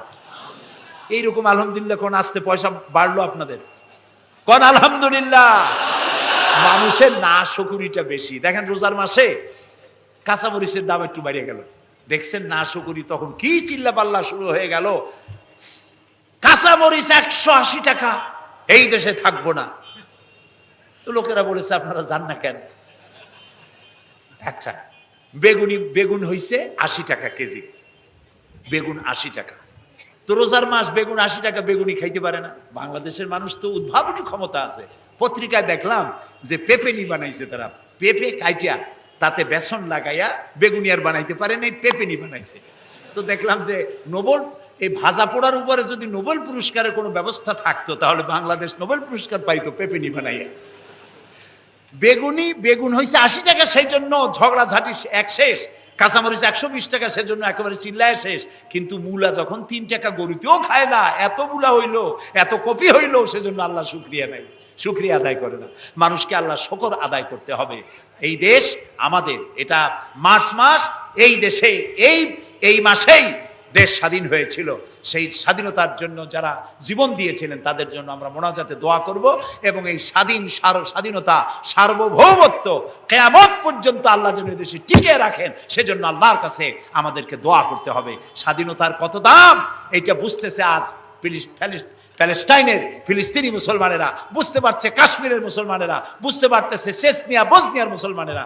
আমরা যেন, আমাদেরকে আল্লাহ তাআলা যেন কিয়ামত পর্যন্ত এই স্বাধীনতার মর্যাদা দেওয়ার তৌফিক আমাদেরকে যেন দেন, আমরা বলি আমিন।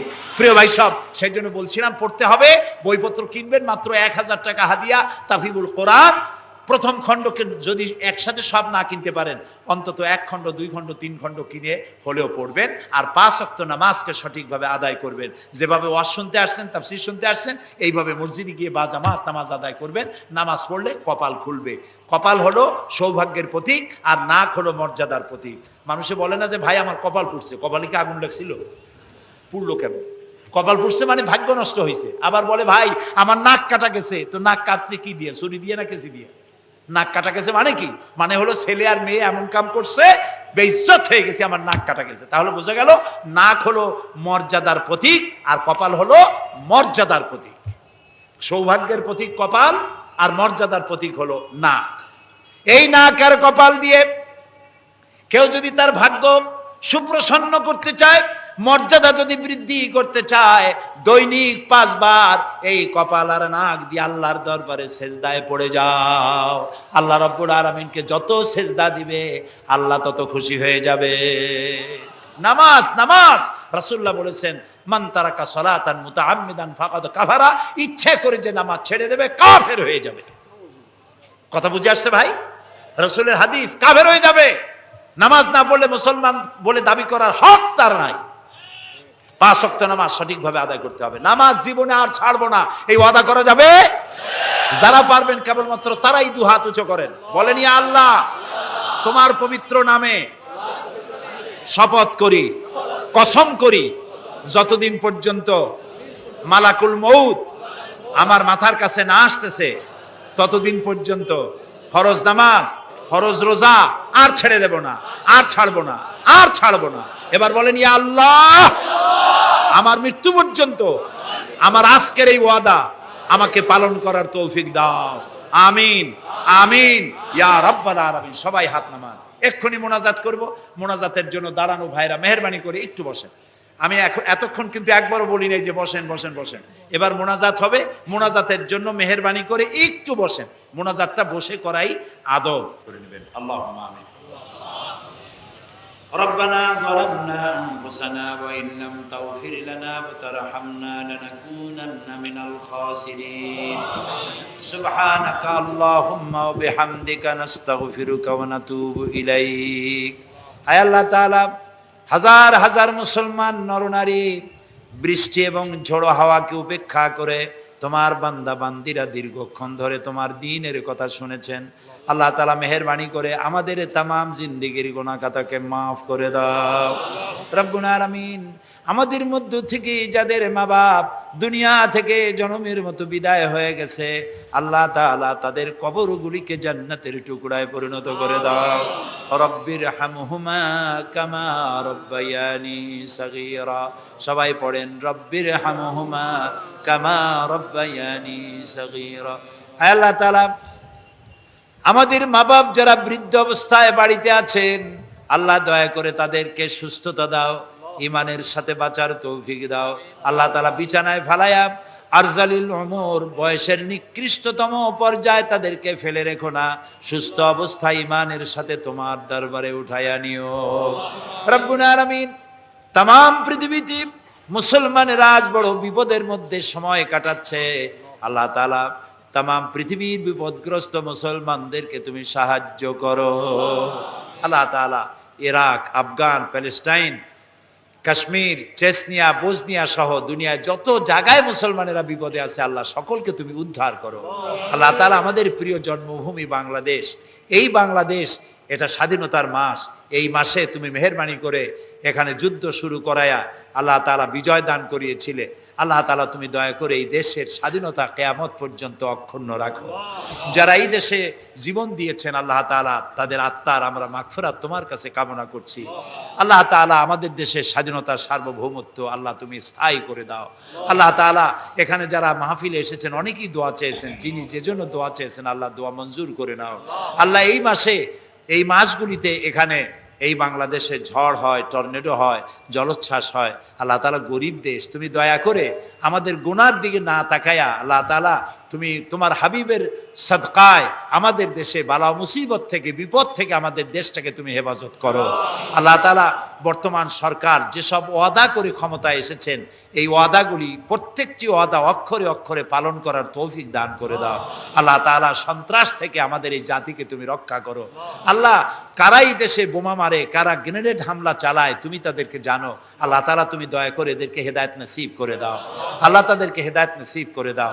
আল্লাহ তোমার ইলমে যদি জানা থাকে ওদের কপালে হেদায়েত নাই, তাহলে তুমি হামান, সাদ্দাত, ফেরাউন এদেরকে যেভাবে গজব দিয়েছো, আমার দেশে যারা নৈরাজ্য সৃষ্টি করতে চায়, গ্রেনেড হামলা করে, বোমা হামলা করে, মানুষ মারে, সন্ত্রাসী তৎপরতা চালিয়ে মানুষকে হত্যা করে, আল্লাহ এদেরকে ওইভাবে গজব দিয়ে, লানত দিয়ে বিদায় করে দাও। আল্লাহ তাআলা আমাদের দেশটাকে তুমি দয়া করে রক্ষা করো, হেফাজত করো। আল্লাহ তাআলা আল্লাহ তাআলা মিরপুর সমাজ কল্যাণ পরিষদ বহু কষ্ট করে এই আয়োজন করেছেন। আল্লাহ তাআলা তারা যেন ঋণগ্রস্ত না থাকে। যত লোক মাহফিলে বক্তব্য শুনতে এসেছেন আল্লাহ তাআলা যাওয়ার সময় তাদেরকে এই পরিষদকে সাহায্য করে যাওয়ার জন্য তৌফিক দান করে দাও। আল্লাহ তাআলা মা বোনেরা যারা এসেছেন তাদের গুনাহ খাতাকে মাফ করে দাও। মা বোনদেরকে পর্দায় থাকার তৌফিক দান করে দাও। নিঃসন্তানীকে সন্তান দিয়ে দাও। মা বোনদের এমন আমল করার তৌফিক দাও যাতে করে কিয়ামতে হযরত আয়েশা, হযরত খাদিজার সঙ্গে হাসর নসিব হয়ে যায়। রব্বুল আলামিন আমাদেরকে বিবি বাল বাচ্চা যা দান করেছো সবগুলিকে আল্লাহ তুমি দিনদার, ইমানদার, নামাজি, পরহেজগার বানায় দাও। আমাদের যাদের অসুখ বিসুখ আছে আল্লাহ দয়া করে আমাদের রোগ ব্যাধি ভালো বানায় দাও। রব্বানা তাকাব্বাল মিন্না ইন্নাকা আনতাস সামিউল আলিম ওয়া তুব আলাইনা ইন্নাকা আনতাত তাওয়াবুর রহিম। সুবহানা রাব্বিকা রাব্বিল ইজ্জাতি আম্মা ইয়াসিফুন ওয়া সালামুন আলাল মুরসালিন ওয়ালহামদুলিল্লাহি রাব্বিল আলামিন। ওয়াজআল آخر كلامنا عند الموت لا إله